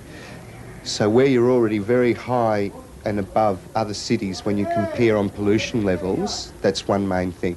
And then I'd go into, probably on the same level, three other things. First, why not historical, social and cultural reasons? And I think that Calcutta's probably got a market, for instance, in saying to the world, listen, come to visit one of the two rarest surviving tramway systems. We do that in Melbourne. Not that you have to follow what other places do, but you've got a very marketable commodity here if you want to exploit it a little bit. And you've got a lot of lovely, beautiful areas. That BBD Barg area is an excellent tramway terminus around the lake. Riders Building, that's a very beautiful area.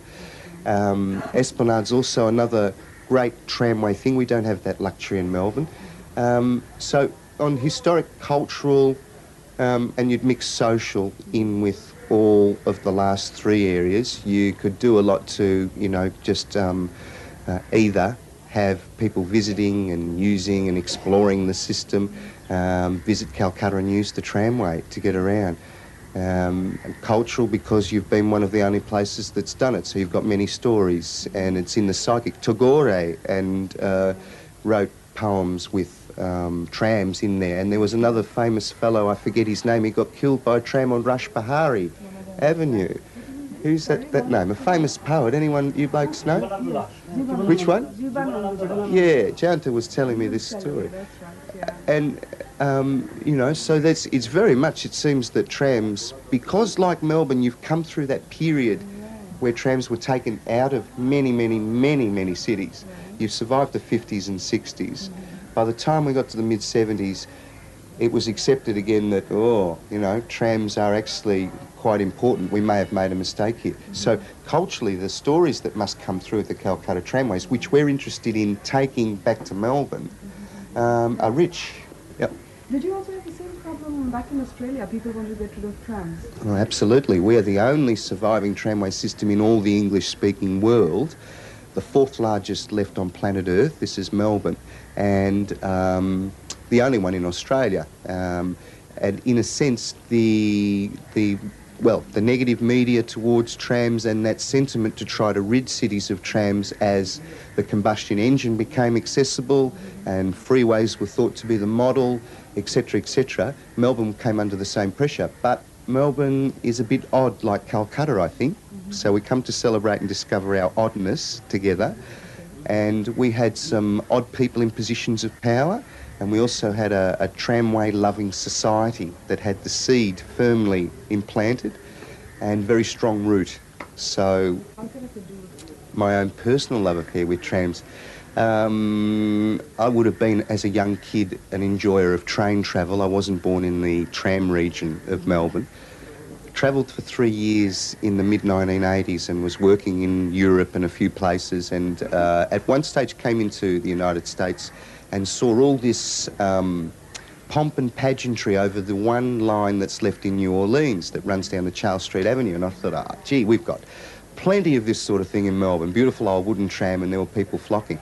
Then when I came back to Australia, so I've been travelling for a while, came back, and because I think, you know, I felt that the United States was a harsh country to live in, what attracted me to the tramways in Melbourne was that I came back and saw tram conductors for a starter, so that's the tram conductor's bag, and this theatre that happened on a day-to-day basis. So some of the tram conductors in Melbourne are quite entertainers, and if you mix that in with a routined life that we can sometimes fall into, Monday to Friday, 9 to 5, it was like a wild kink in the daily fabric of Melbourne life. And that attracted me, the tram conducting first. Then once the tram conducting, I joined up as a tram conductor, then there was all this beautiful old equipment, wooden controller trams, and the discovery that very early in the piece that we were one of the rare survivors meant that it was almost a privilege to work as a conductor and later as a driver up in the front cabin. Don't you get exasperated at times because it's a little slower than your whatever else, buses and cars and stuff like that? Well, it just depends how you run it. I mean, if you talk exasperation, you would say, in Calcutta's exasperation, I think, is tracks. And I'm not from the academic level, I'm more from the cultural level, but if there was one message that I know for sure that Calcutta could do with fixing is its tracks. Its tracks are in some areas, especially the northern areas, are deplorable. So your trams are running over ridges and breaking springs and derailing all the time. So there's this feeling that it's slow, but in actual fact I think it's because it's a little worn down that it's making it, you know, 3 or 4 times as much that feeling of what it should be. If you had good tracks, you've got faster movement, you've got less breakdowns, you've got less of this trams. I've seen about 6 derailments already. Trams that derail, bang, in the middle of the intersection. Now, a lot of Calcuttans are going to get pissed off with that, right? And so this impression then starts to come from this situation because the tram's not moving. And they don't have to go fast because Calcutta street life is slower than Melbourne street life anyway. And I like that. I like the way that people move in through the open door onto a tram. So you've got a culture of the men grabbing onto the rail and jumping as the tram's moving along. The tram stops for the women out of this lovely respect for womanhood here. And But see, Calcutta also has a metro. So we have this horribly fast transport system on one side. How do you justify the transit system? Well, you've only got one metro line, really, haven't you? So we're not talking about Ballygunge to Tollygunge or any of those directions at all, or through the parkland. You really just go like almost a straight line north-south, from what I can picture at the moment. And the city's spread right around that. Plus, it looks like you've got such a population and that you have got easily enough patronage on the road level for shorter trips, and enough to cater for the metro underneath. And your metro's only running one every 15 minutes. I reckon you could do with, I mean, I don't want to say too much, but I mean, you know, for a populated city like this, if you compared, say, with Mexico City, which is also possibly on the same socio-economic level, much more frequency with the train. So your track transport, you know, suffers a little. That has a great capacity and a volume to take many more people than a bus, and if running in a reasonably good way, will scoop up a lot of that tram crowd. But really, trams can be almost destabilised out of existence if care isn't taken for infrastructure. And look at your economics for a minute. You're running trams here from 1931 that are beautiful and still strong. Show me a bus that's given that service to the city, that's been built and probably paid for itself 10 times over. This is a similar argument with our old trams in Melbourne, so we've got some parallels. I honestly think that if the infrastructure was right, and that's tracks, there would be a possibility that it would not have as much this impression of being slow moving. And anyway, there's such a volume on your streets that I think the character, the underlining character of Calcutta streets is fairly slow moving anyway. I don't know, by taking trams out and throwing an extra bus or two, whether you'd make any difference. And I think the example of that actually is like life on Chowringhee Road. Stand on Chowringhee Road where you used to have trams, right? And I was stuck on it today.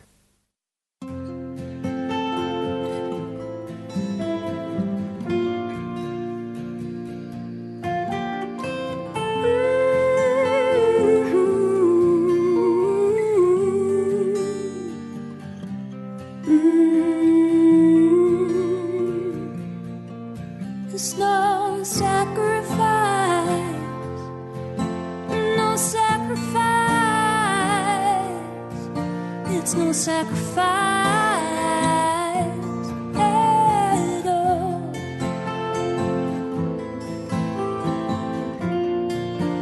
No sacrifice at all.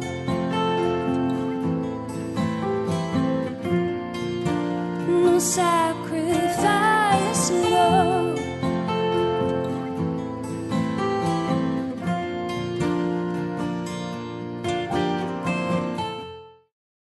What I love about Australia is Adelaide Central Market.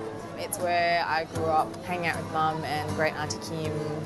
I see a lot of migrants buying ingredients that they need to cook dishes that remind them of their culture. And I think that's why food is such a powerful thing when it comes to people understanding each other. On Australia Day, I'm going to come to the market, buy some beautiful produce, take it home, crank out the pizza oven and have a little pool party with my mates. Get together on Australia Day. Go to australiaday.org.au to find out how. It's always been my dream to represent Australia in the Olympics. Epilepsy affects nearly 250,000 Australians. Like me, most people have their seizures controlled with medication. Even today, people with epilepsy face incredible discrimination, but this prejudice is just another obstacle we can overcome. We're just as capable as anyone else, and often we have to be stronger. I promise I'll do my best for Australia. Will you do your best for me? What I love about Australia is Adelaide Central Market. It's where I grew up, hanging out with Mum and Great Auntie Kim. I see a lot of migrants buying ingredients that they need to cook dishes that remind them of their culture. And I think that's why food is such a powerful thing when it comes to people understanding each other.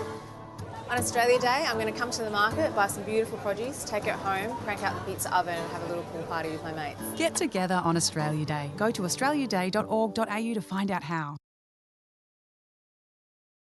They say there's a chance I could die from breast cancer. Or from a melanoma. I could die from heart disease or even from a brain hemorrhage. maybe in a car accident. But the fact is, the biggest cause of death for women in my age group is suicide. Please do not let this happen to me. You can do something. Lifeline believes that suicide is mostly preventable. Help us save lives. Find out what you can do at lifeline.org.au. Mike, listen, we'd like to introduce you to our tram driver today on the number 69s in this beautiful Melbourne Calcutta, a Hand of Tramway Friendship tram. We've got Albert Hogg, who was born, he was just telling me just behind here, we've got a mention of Nonapakua, born near the Nonapakua workshops. Albert, welcome to the tram. Thank you, Roberto. Okay. When did you come to Australia, Albert? Give us a bit of your background. I come here in the late 70s, early 70s. And the first job was I joined the Tramways. Okay. So in South Melbourne Depot. That was in 1972, end of year 1972. Very interesting. He seems to have joined the best tram depot first up, eh? The one that finished off a few weeks ago.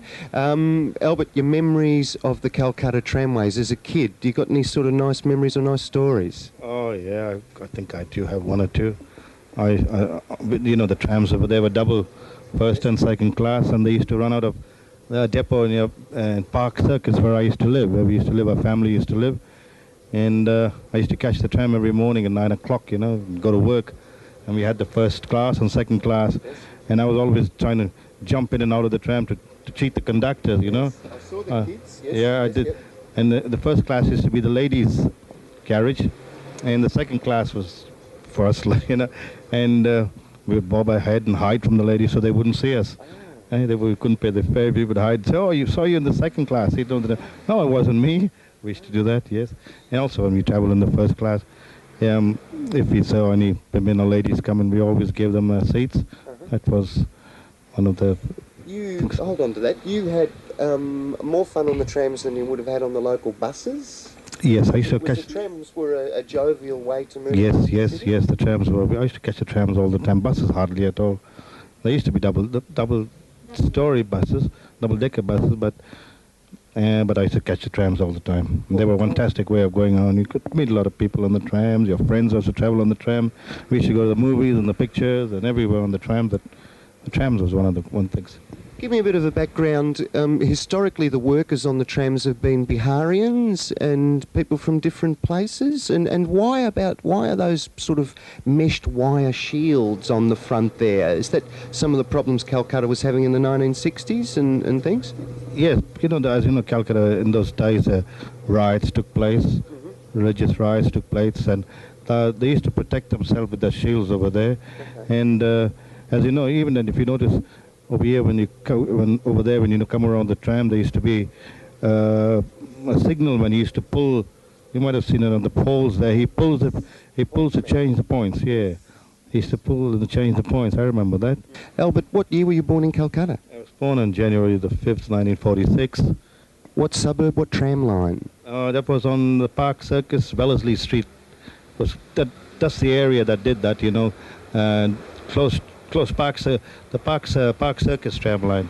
Now, as a comparison to Melbourne, Park Circus always felt to me to be similar to the South Melbourne tram depot.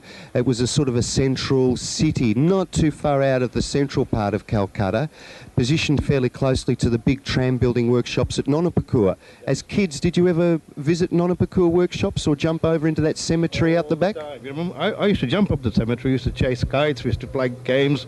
We used to jump over the walls, you know. The cemetery especially, we used to be scared going there. There's someone in there, but that never kept us from going out, never kept me. Even the Park Circus tram depot, that was a not very big depot. Yes. That was a small depot. Yes. It had about 3 or 4 lines up there, that in the shed there.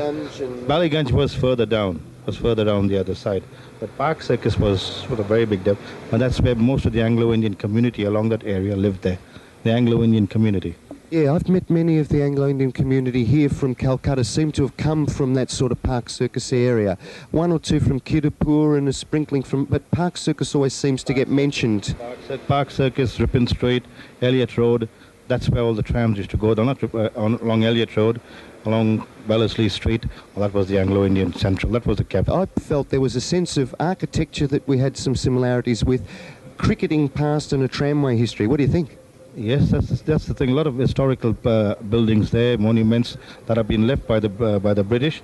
As you know, the streets and you got Ripon Street, Lord Ripon. You know, all the viceroys named after them. Yes. Wellesley Street, the Lousy Square, the Esplanade, things. You know, all those famous places. Big boy, we thank much the Albert Hogg for a lovely little interview today. Okay, now, big boy, welcome aboard the number 69. We're on Glenferrie Road. Actually, we're just on the end of Hawthorne Road, about to turn into Dandenong Road, left into Glenferrie Road, and we've got Vishal Shai from Mumbai, or Bombay, who especially went to Calcutta to ride the Calcutta tramways when he was a young kid, and he's got a few memories to share with us. Vishal. Thanks. Yeah, well, I'm from Mumbai, as he said, and I've been to Calcutta when I was young, and I have faint memories of what exactly the tram was like. And basically, the trams are much more slower, I should say. They don't move as fast as the Melbourne trams. That's true, yes. And they are very crowded. There's not much space to stand, or rather breathe, actually. And yeah, you find people basically packed in the tram, and yeah, you know, most of them are, especially during morning hours and the evening hours, and office hours to be precise.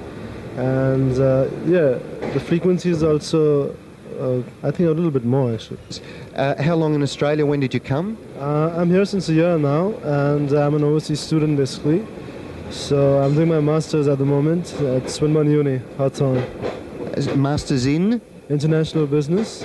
International business? The globalisation of the world marketplace? Yeah, especially the Australian and Indian economy. Okay. And tell me, you use the tram quite regularly in Melbourne? Yeah, I use it very regularly. In fact, more than the train, I enjoy travelling by tram because it's altogether a different experience. And it's fun. You get to see a lot of the city areas, also the suburbs of the city. Beautiful suburbs, yeah, and beautiful people. Yes, good man. Listen, you're a regular on this number 69 tram line? Yeah, that's right, because at the moment I'm residing in Balaclava, and to go to Hawthorne, Glenferrie, I catch this tram. Okay, good man. Big boys, signing off. This is the very gregarious, and we're very grateful for you, Vishai, for having a bit of a chat with us today, mate. Pleasure, mate. My pleasure.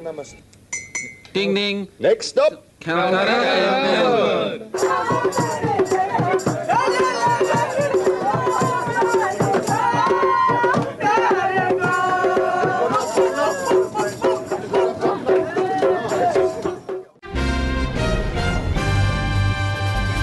Hi, I'm Bon Burgundy. This March commemorates 20 years of shaving to help the Leukemia Foundation beat blood cancer. To see how things have progressed, here's a look at the very first social media post. I swear it's true. You didn't need a password to log on, just some sticky tape. Oh, Bon, stop it. You keep shaving, Australia. Here are some brilliant news for adults who have difficulties with spelling, reading a newspaper or phone bill, or writing letters and emails. It can be easier to improve your reading and writing skills than to keep putting it off. Take the plunge. Call the Reading Writing Hotline, 1300 655 06. 1300 655 06. It could change your life. If you choose to speed, you could ruin lives. Someone else's, your family's, or your own. Choose not to instead. The right choice could save someone's life. Proud supporters of safety in our community. GMCU and Southern Cross Austereo.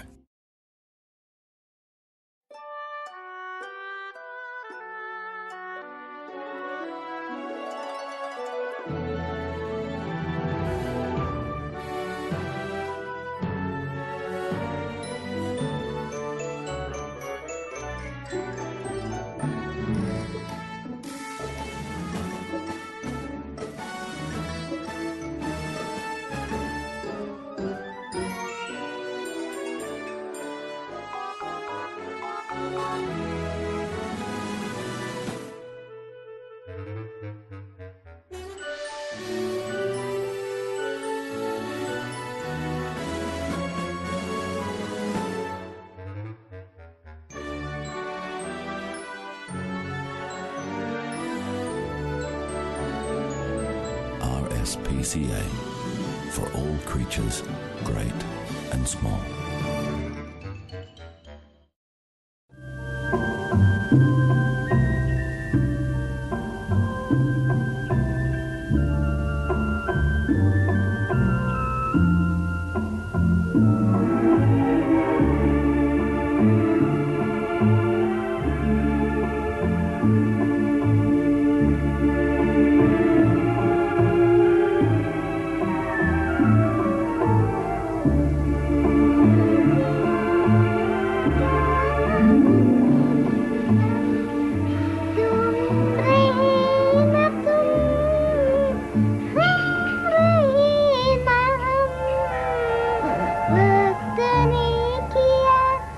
All good things must come to an end.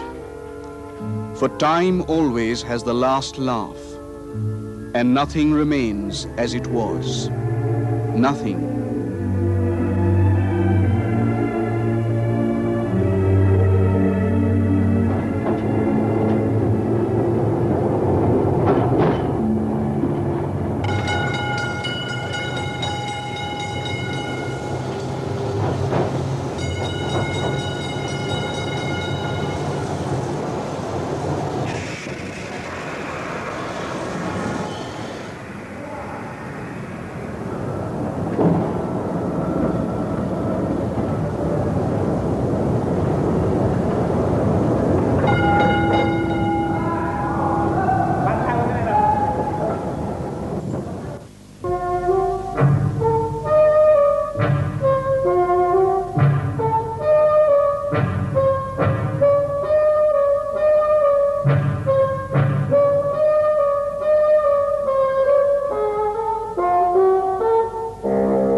ছাড়ো ছাড়ো বন্ধু রঙের খেলা রে পশ্চিমে ডুবিছে বেলা রে যাও যাও কালা যাও নতুন শহরে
आजा मेरी गाड़ी में बैठ जा आजा मेरी गाड़ी में बैठ जा लॉन्ग ड्राइव जाएंगे फुल स्पीड जाएंगे कहीं रुकेंगे ना हम गाना बजाना खाना पीना गाड़ी में होगा सनम हाय आजा मेरी गाड़ी में बैठ जा आजा मेरी गाड़ी में बैठ जा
must come to an end. For time always has the last laugh, and nothing remains as it was. Nothing except the desire to create something new. What we have seen is not a film, or even something close to one. It is simply the indication of something to come. What is clear is that much more needs to be done, because a bygone era needs to be captured, because the myriad nuances of the different seasons needs to be captured, and most of all, because the tram stands as a symbol of Calcutta, of its history and geography, as also of its inner personal self, a self in which past and present, childhood and adulthood, wonder and despair are irreconcilably intertwined. In the process of creating something that is fictional and documentary, all that we have really are a collection of memorable moments, moments that are fleeting and haunting, for the tram is nearing the end of its journey. Chin News. Hi, I'm Pan Burgundy. The Leukemia Foundation has given me the job of convincing you to sign up to the world's greatest shave. Now that's done, I thought I'd pop some bubble wrap.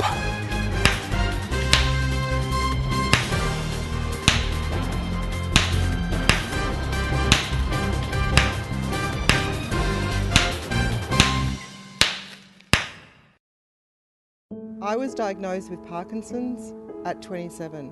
I was 46. I was 62. The first symptom I noticed Was loss of balance. Was that I was always tired. was a loss of smell.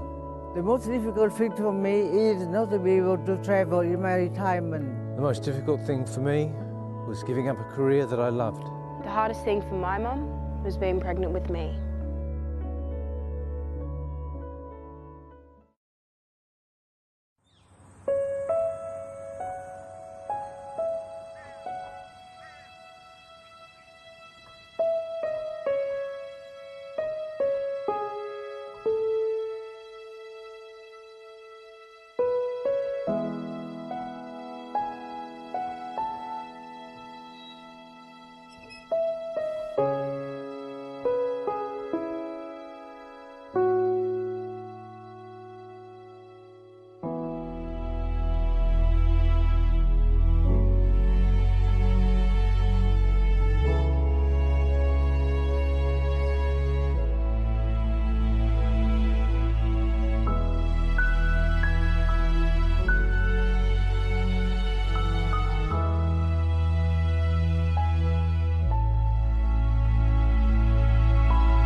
Now we're back here at South Melbourne Depot, and today it's Monday the 17th of February, and we're going to be taking tram 1036, the Calcutta tram, over for depot visits. So we've had it out on the road, out in the public domain, travelling on the 69s, the 8s, the 72s, the 16s. What other lines we had it on, Steve? The 64. 64s, etc. 8, I think, too, yeah, on trucks, yeah. Yeah. I think most of the line. We had it on the 48s as well, but today we're doing depot visits, so this will be the itinerary. We're going to be taking it out of South Melbourne Tram Depot, out and along up to Q Tram Depot. Pablo San Mateo will be the conductor there, and we'll rest at Q Depot, have a look around with the local folk who want to come up and see the tram. We'll run it that afternoon on the 48s. In the meantime, then we'll come out of Q Depot and go down to Preston Depot, up into the north of the city, and we'll be visiting with the tram, the Essendon Tram Depot, later on in the day as well. While the world abandoned tramways in the 50s, Calcutta clung to this ageing method of transport. An intrinsic part of Calcutta, trams reflect the city's laid-back pace. But now, Calcutta Tramways Corporation, CTC, says it cannot maintain this nostalgia. It's losing over $6 million a year on trams and has cut its fleet in half. The company says for every 1 kilometre a tram moves, it loses 100 rupees or $3. It's a fact that operating trams in the way as they are is also very difficult. And since there have been mounting losses over so many years in the past, that it is also not possible to make any major investment in this area.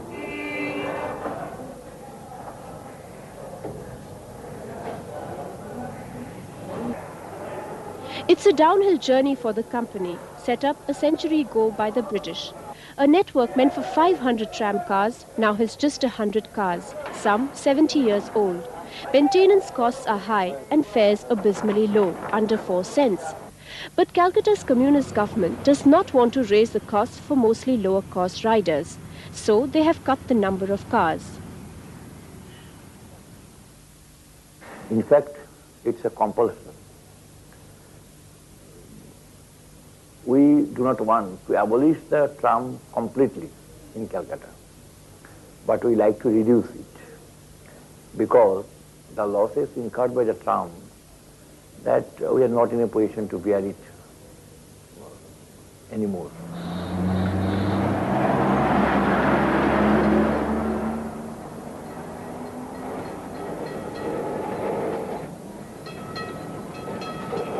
To survive, CTC diversified, adding a bus line. The irony is that although buses are cheaper to buy, they only last a few years, making trams one of the most cost-effective modes of transportation over the long term. The track and traction component which a tramway has a cost is uniformly distributed over the cars when there is a large number of fleet trains plying in the city. In some of the rest of the world, environmentally friendly electric trams are making a comeback. But that argument has not convinced those in polluted Calcutta. In a situation like Calcutta, where we have more than 500,000 vehicles flying in the city, causing pollution, I mean, mostly the pollution is caused by the privately owned petrol-driven cars. Amongst these vehicles, around having 200 trams flying every day would barely can hardly reduce the level of pollution. The recent cutbacks in trams may signal their ultimate demise. Many supporters believe tram cars are headed down the tracks towards the History Museum. Payal Singh Mohanka, Asia Business News, Calcutta. On the last day of the Melbourne-Calcutta tram running around Melbourne, 23rd February 1997, we took the Bengali community around on a social day, decorated with the photographs of the Melbourne-Calcutta Association. People bought tablas and tambourines, and there was poetry recited, song, dance and sing-song. Everyone had a jolly old day, and there was plenty of bondu and bandu bee.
Big boy, welcome to the return voyage home, 6th of February all the way through to the 23rd of February.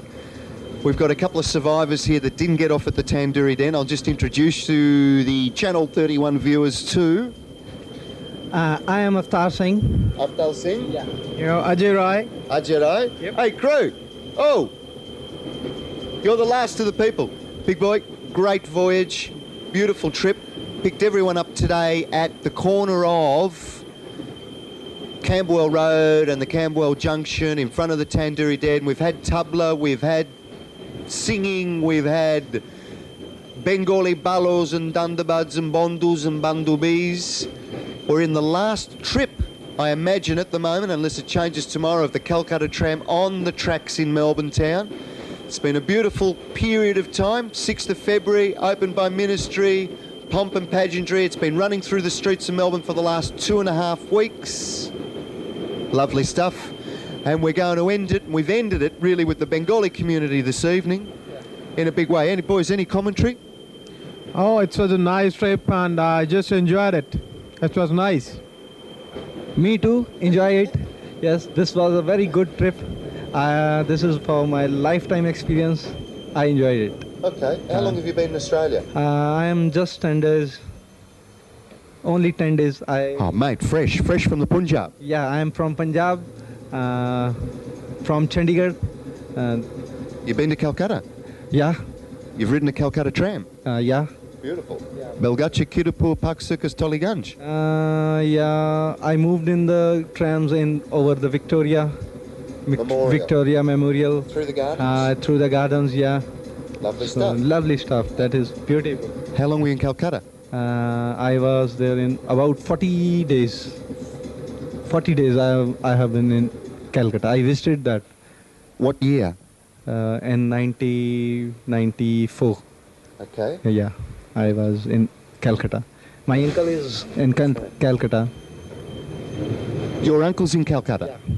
Driving taxis? No, he owns his own company. He's in business. He's own his company, namely as a Indo Oil company, and that is the transformer oil filtration company. Transport mobile filtration. Senor, the next question's coming your way. You've been to Calcutta? Oh, no, never. So the only Calcutta tram you've ever seen in your life is on the ad racks of the Melbourne tram? Sometimes on the TVs. Sometimes on the TV or some pictures also only. That's all I've seen in Calcutta. Famous Bengali movies always have a Calcutta tram? Yeah, almost every tram. Everywhere in the movie, they have the trams. Now listen, before we lose these boys, because we're at the corner of Spring Street and Flinders Street here, Mike. We're coming down Flinders Street, we'll cross Exhibition, we'll cross Russell.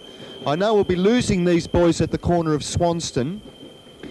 It's just nice to say that the Calcutta tramways and the Melbourne tramways are the two most substantial surviving tram systems outside of Europe. Boys, did you know that? Yeah, I know that. Uh-huh. Yeah. Only in India, Calcutta is running the trams. In all parts of India, trams have been stopped now. Okay. Only in Calcutta, trams are running. Did the Punjab have trams? No, no. Delhi would have been the closest. But they stopped the trams now. Yes. Yeah, they stopped the trams because of very heavy rushes on the streets, and they stopped the trams. Okay. In actual fact, in India, you used to have tramway systems. 1, Mumbai. 2, Madras, or Chennai, I think they call Madras now.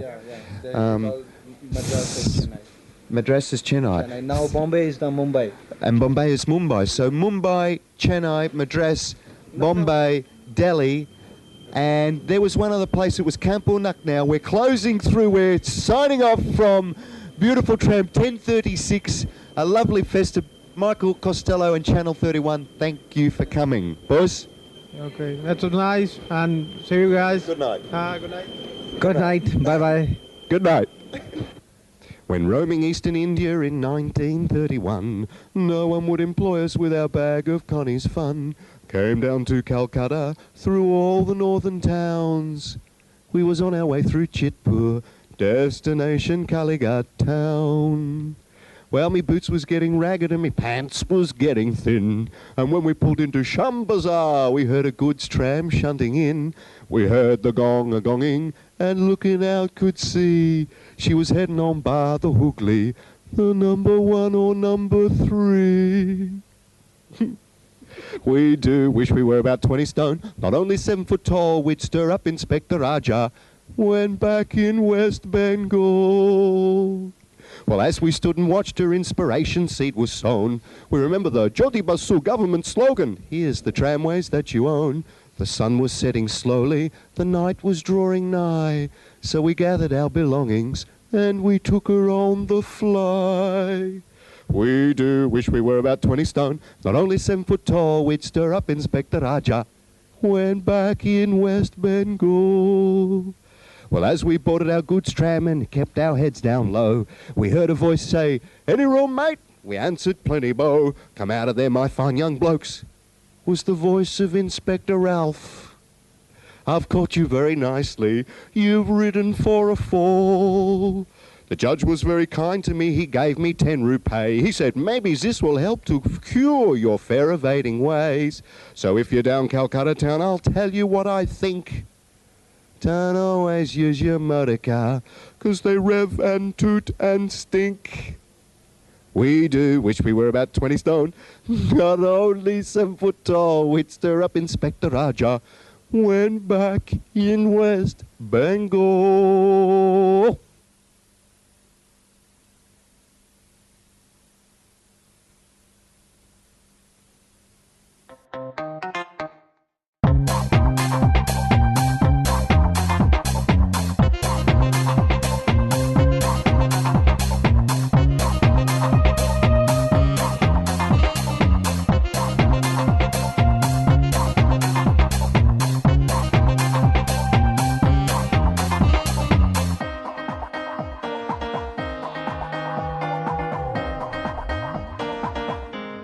MELfeed.video.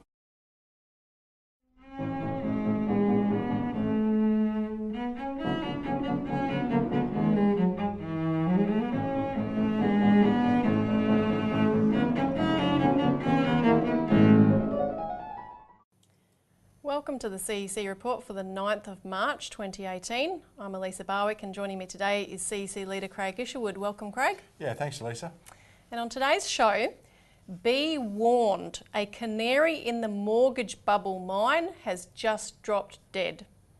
And as Australia takes the TPP poison, Trump smashes the free trade consensus.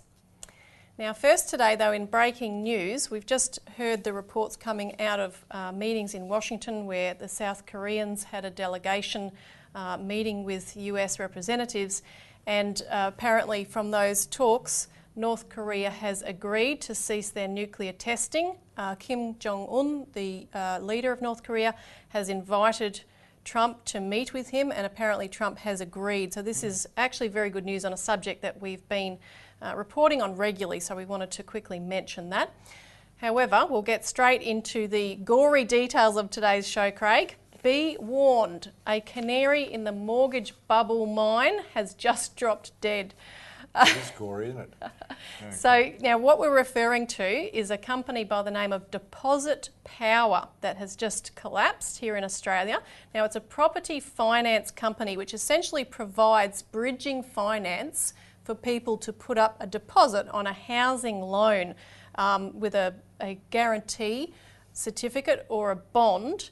And this company, Deposit Power, collapsed when the New Zealand insurer CBL, which underwrites it, collapsed.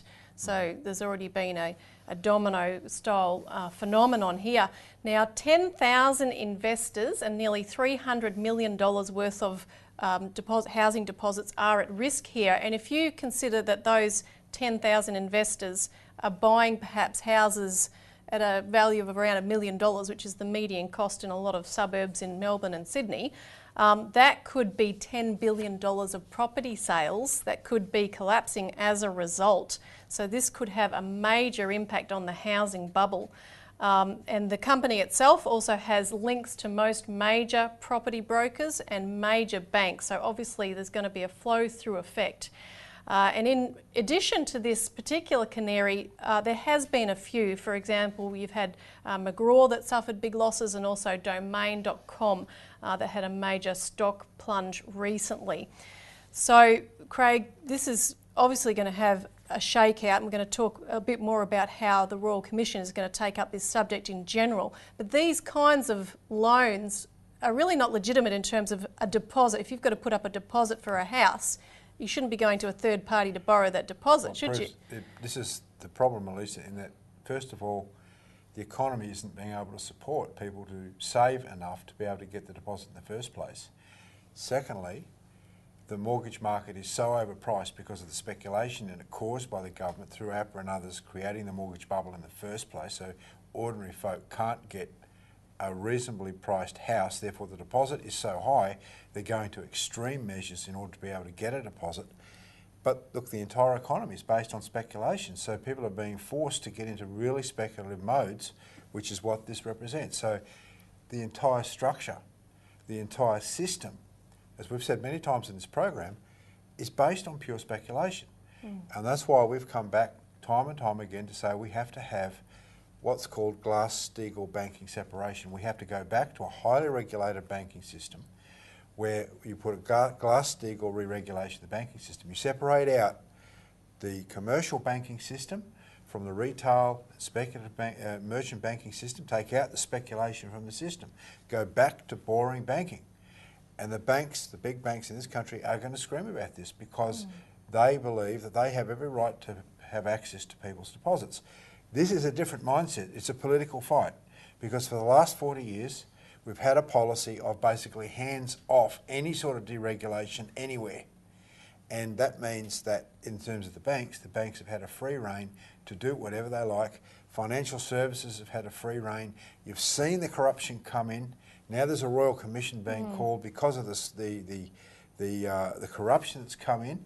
Well, this is what happens when you pit the private interests of the bankers and shareholders against what is called the general welfare and or the public good. Now, this is a political fight. It's a philosophical idea, which comes back to what's the role of government. And you know, people are very fed up these days.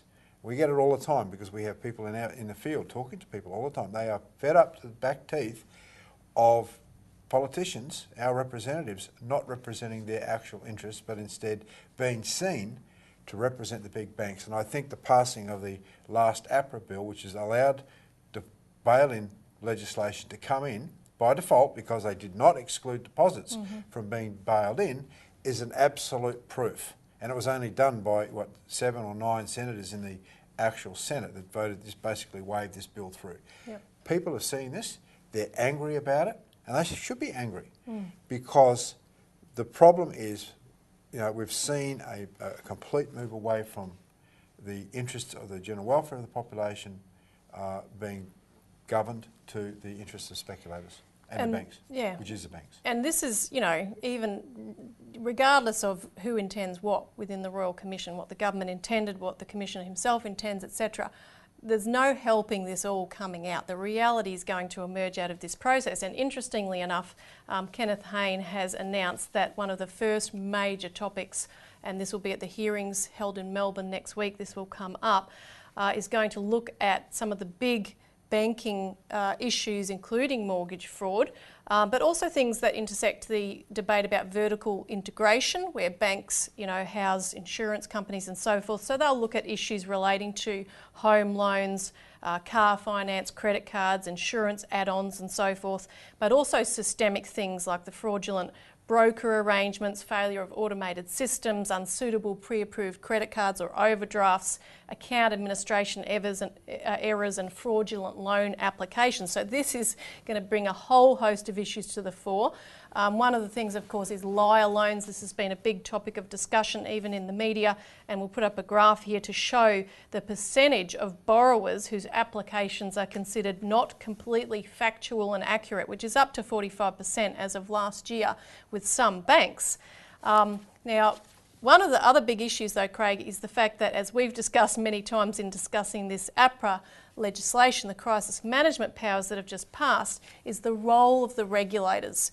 Because the regulators have turned a blind eye to a lot of criminal activity.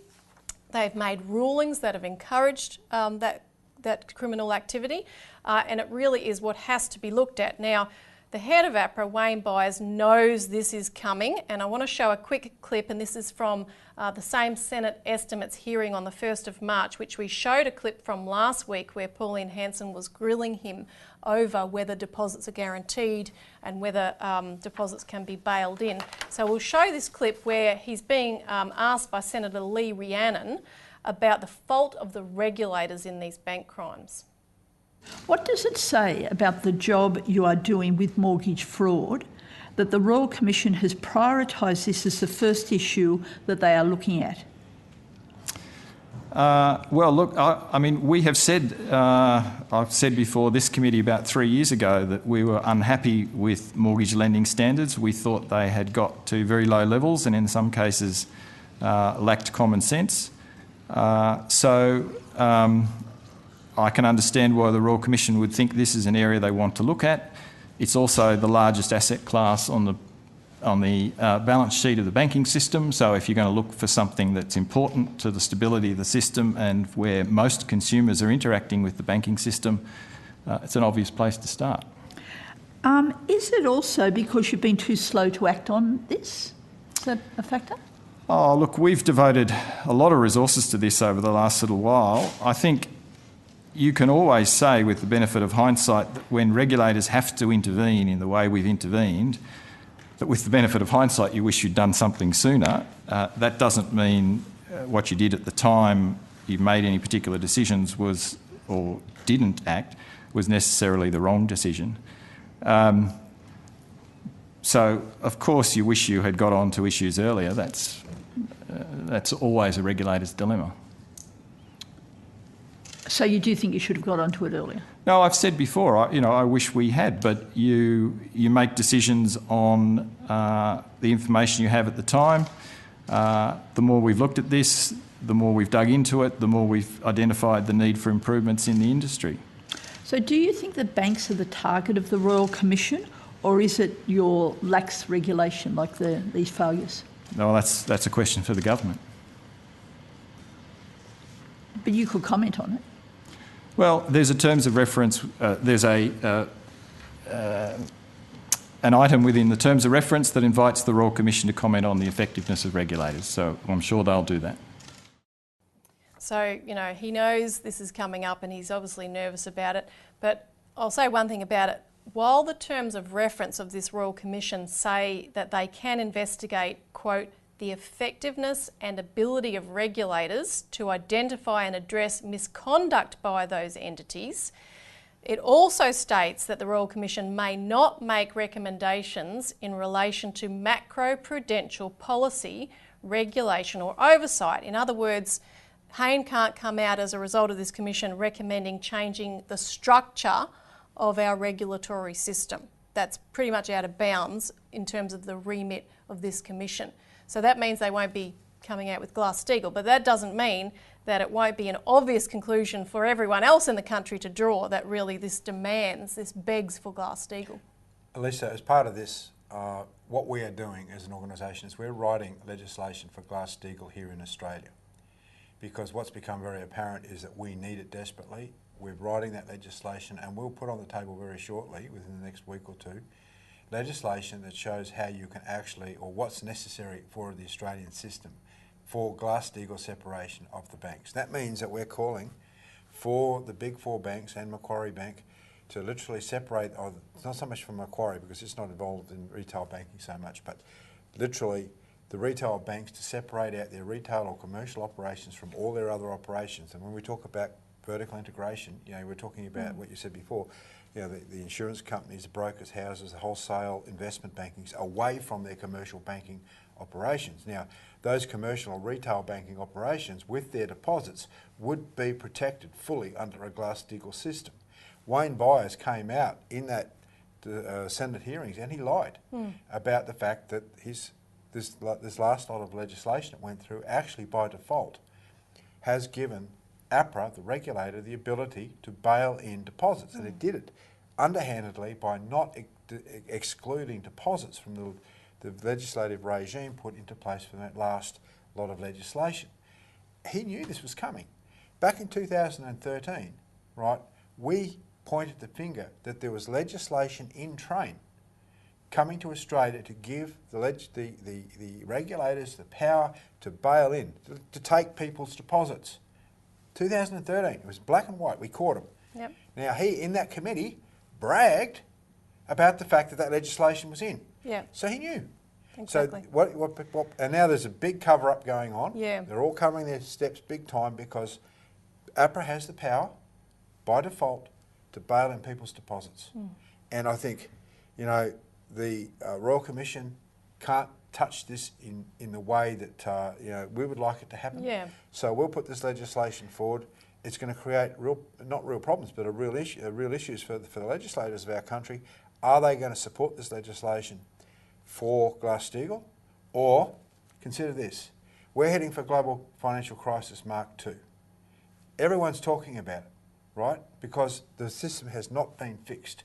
So what's going to happen is, are we in whatever period of time, are we going to allow for an orderly process of a government-initiated process of Glass-Steagall we're calling for a national banking system, or are we going to allow the same private banking system that's caused the problem in the first place to continue to say to us, this is how you have to fix it?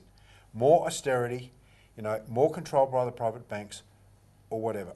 So that's the choice that's coming down to our legislators in the future. Yep. And that's the dilemma that they're going to be faced with. We have to take a quick break, but we're going to talk about that and look at it in more depth right after this.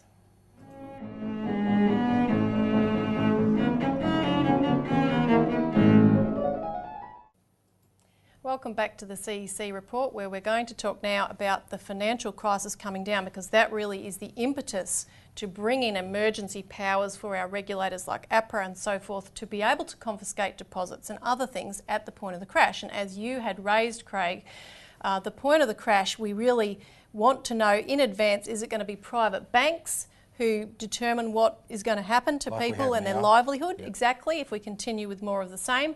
Or is it going to be the function of government that puts the common good first? And I want to go through a few of the warnings about the financial system crash now. Just a couple of updates. You've had Sheila Blair, who has warned of a 2008-2009 crash all over again. Now, she's the former head of the US Federal Deposit Insurance Corporation, so that's a top administrative regulatory role over there. And she said, we didn't fundamentally change the system since last time, and that the memories and lessons of what drove the last crisis are completely being ignored. One outcome of bailing out the big banks was that they emerged with a lot of political power. So remember that. Now, I also want to mention there's been a major spike in the LIBOR, the London Interbank Offered Rate, which is how the banks lend to each other, the rates they offer. That's the highest in 10 years. It is affecting a sea of US credit that has exploded in the last 15 years up to an increase or well above $11 trillion total of all this US dollar debt floating around. Ambrose Evans-Pritchard of The Telegraph, who's a City of London insider, has said that this kind of rationing of credit is, quote, what happened in 2007 and 08 when offshore markets seized up and threatened to bring down the European banking system. The scale, he said, is epic. And finally, the chief Asia strategist for Japanese finance giant Nomura, Rob Subaraman, warned 54 separate early warning signs of a future crash are flashing red. He said this is higher than during the peak of the Asian crisis in 97-98. So, okay, the banks have all this power. The system's about to come down. The banks are bigger than they ever were before. What we have the danger of here, and this was mentioned by the former APRA researcher, Dr. Wilson Tsai, who played a key role in exposing the nature of this new bail-in legislation along with us. He said what they have rammed through with this new APRA Act is the equivalent of a financial martial law. And in 2016, a City of London insider had revealed that actual martial law was close to being imposed in the City of London at the point of the 2008 global financial crisis. And since then, if you look at even the anti-terror powers that have been brought in, one of the things they pushed for in the City of London was the ability to close the entire square mile to vehicular and foot traffic. They wouldn't allow people necessarily to access ATMs and so forth. And with the confiscation of money on a major scale of people not being able to access accounts, these are the kind of lengths that governments would be forced to go to if we continue along this approach. And Wayne Byers has lied on the issue of deposits. For starters, anything that falls above the deposit guarantee, the Australian Financial Claims Scheme, above $250,000 is immediately going to disappear. I mean, he lied when he said deposits can't be taken. That can be taken. That's very, very clear. What we've also pointed out is that amounts of money below that will also be able to be taken if they make changes to, the technical wording of the law that's already now in place. That's assuming that, the financial claim scheme isn't even activated, at least. It doesn't exist right now. Yeah, that's right. And it also assumes that it could be activated in the future on the interest of depositors. But the way that the whole legislation works is that this idea of the financial claiming scheme is not necessarily going to be activated, because if they decide that the quote-unquote financial stability of the system is more important, they won't activate it. It's all smoke and mirrors, and it's all the sort of lies that you'd expect from bankers that are protecting their own system ahead of depositors. And the other thing that's going to go are the hybrid securities, and a lot of people may not even know they have these securities. These are bail-inable as soon as a bank's in trouble, and we'll just put on the screen, a supporter sent us in a email that she got from a financial company promoting the latest offer from the Commonwealth Bank of a 750 million new hybrid offer. And as she said, it looks so benign, and yet these are extremely risky. Now, we have to stop again, but be sure to call in if you haven't already for a copy of our Australian Alert Service, our weekly magazine, because we don't have time to go through all the details on the show, but we do have all the backup information. We'll be right back.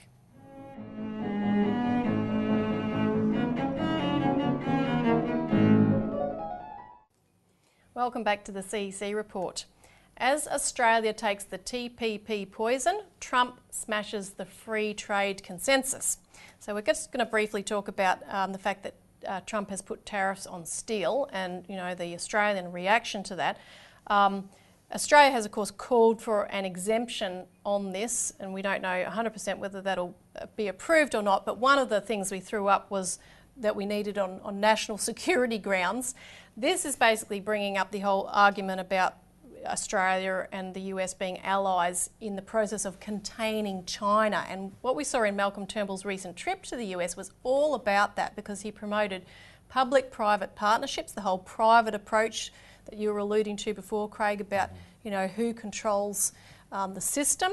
And he also promoted the Trans-Pacific Partnership, and he put that in terms of containing China by reinforcing the Western rules of the game. And I'll just quote what he said, because it says it all. He said, "We need to level the playing field for private sector companies, and that's why, as I said, we backed the Trans-Pacific Partnership so strongly, not just because of the market access it delivers, which is very beneficial, creates jobs and investment, but because it creates the rules of the road we need to match the economic journey we're embarking on." So they're enforcing the free trade model, which of course what Trump is doing is going completely against that free trade model. And he did cite, I'll add, protectionist presidents, including William McKinley, Abraham Lincoln and George Washington, when he announced this today. Yeah, we're in lockstep with the British free trade model. And we've done presentations, I've done a lot of presentations on this. This is the old British liberal model of the British East India Company. Yeah. This goes back to the model of slave trading, of opium trading, of actually using force to create the rules of the game, right, which do not benefit nation states. Nation states the idea of a nation state is to be sovereign, to be independent, and to have strong manufacturers so that you produce the goods for your own people. Mm-hmm. When you get into free trade, the idea is no, you have to go to the advantage of whoever is the trading, or the merchant, right, or the banker. So therefore you eliminate local manufacturers and you import whatever's cheapest, and you get rid of your local manufacturers. And you for example, this is what happened with the Opium Wars. It happens with textile trades right throughout the history of the British Empire, slavery and so forth. Mm. And you end up impoverishing nations. And look what's happened to the United States. Yeah. Trump is reacting to the fact that they had a magnificent steel industry in the United States which is decimated. Now he's saying we're going to bring that back. Now it's the right impulse. It's absolutely the right thing to do. We should be doing the same thing here. We have we've got steel all over the place. We've got coke and coal. We should be developing our country. We have tremendous infrastructure projects that we could build, like high-speed rail and so forth, which use a lot of steel. We could create a lot of high-paying jobs by expanding our steel manufacturing capacity. It's, as we've said, we need tariffs in this country too to bring back manufacturers.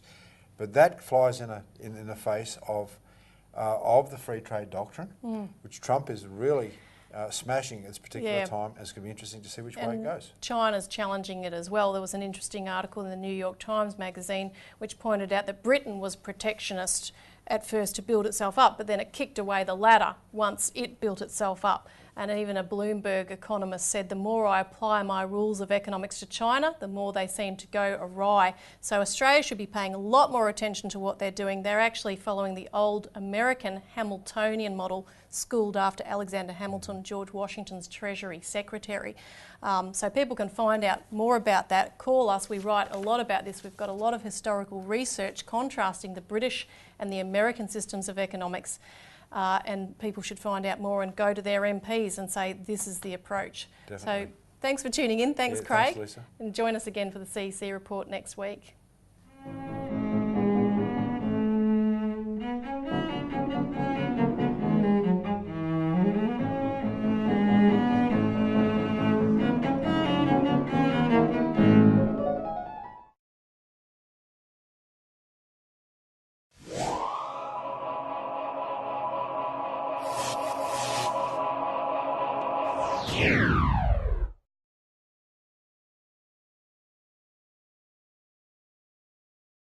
If you choose to drink then drive, you could ruin lives. Someone else's, your family's, or your own. Choose not to instead. The right choice could save someone's life. Proud supporters of safety in our community. GMCU and Southern Cross Austereo.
They say there's a chance I could die in a car crash, maybe even from heart disease, maybe even skin cancer.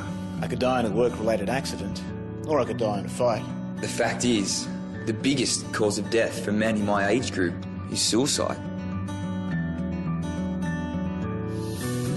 Please don't let this happen to me. You can do something. Lifeline believes that suicide is mostly preventable. Help us save lives. Find out what you can do at lifeline.org.au.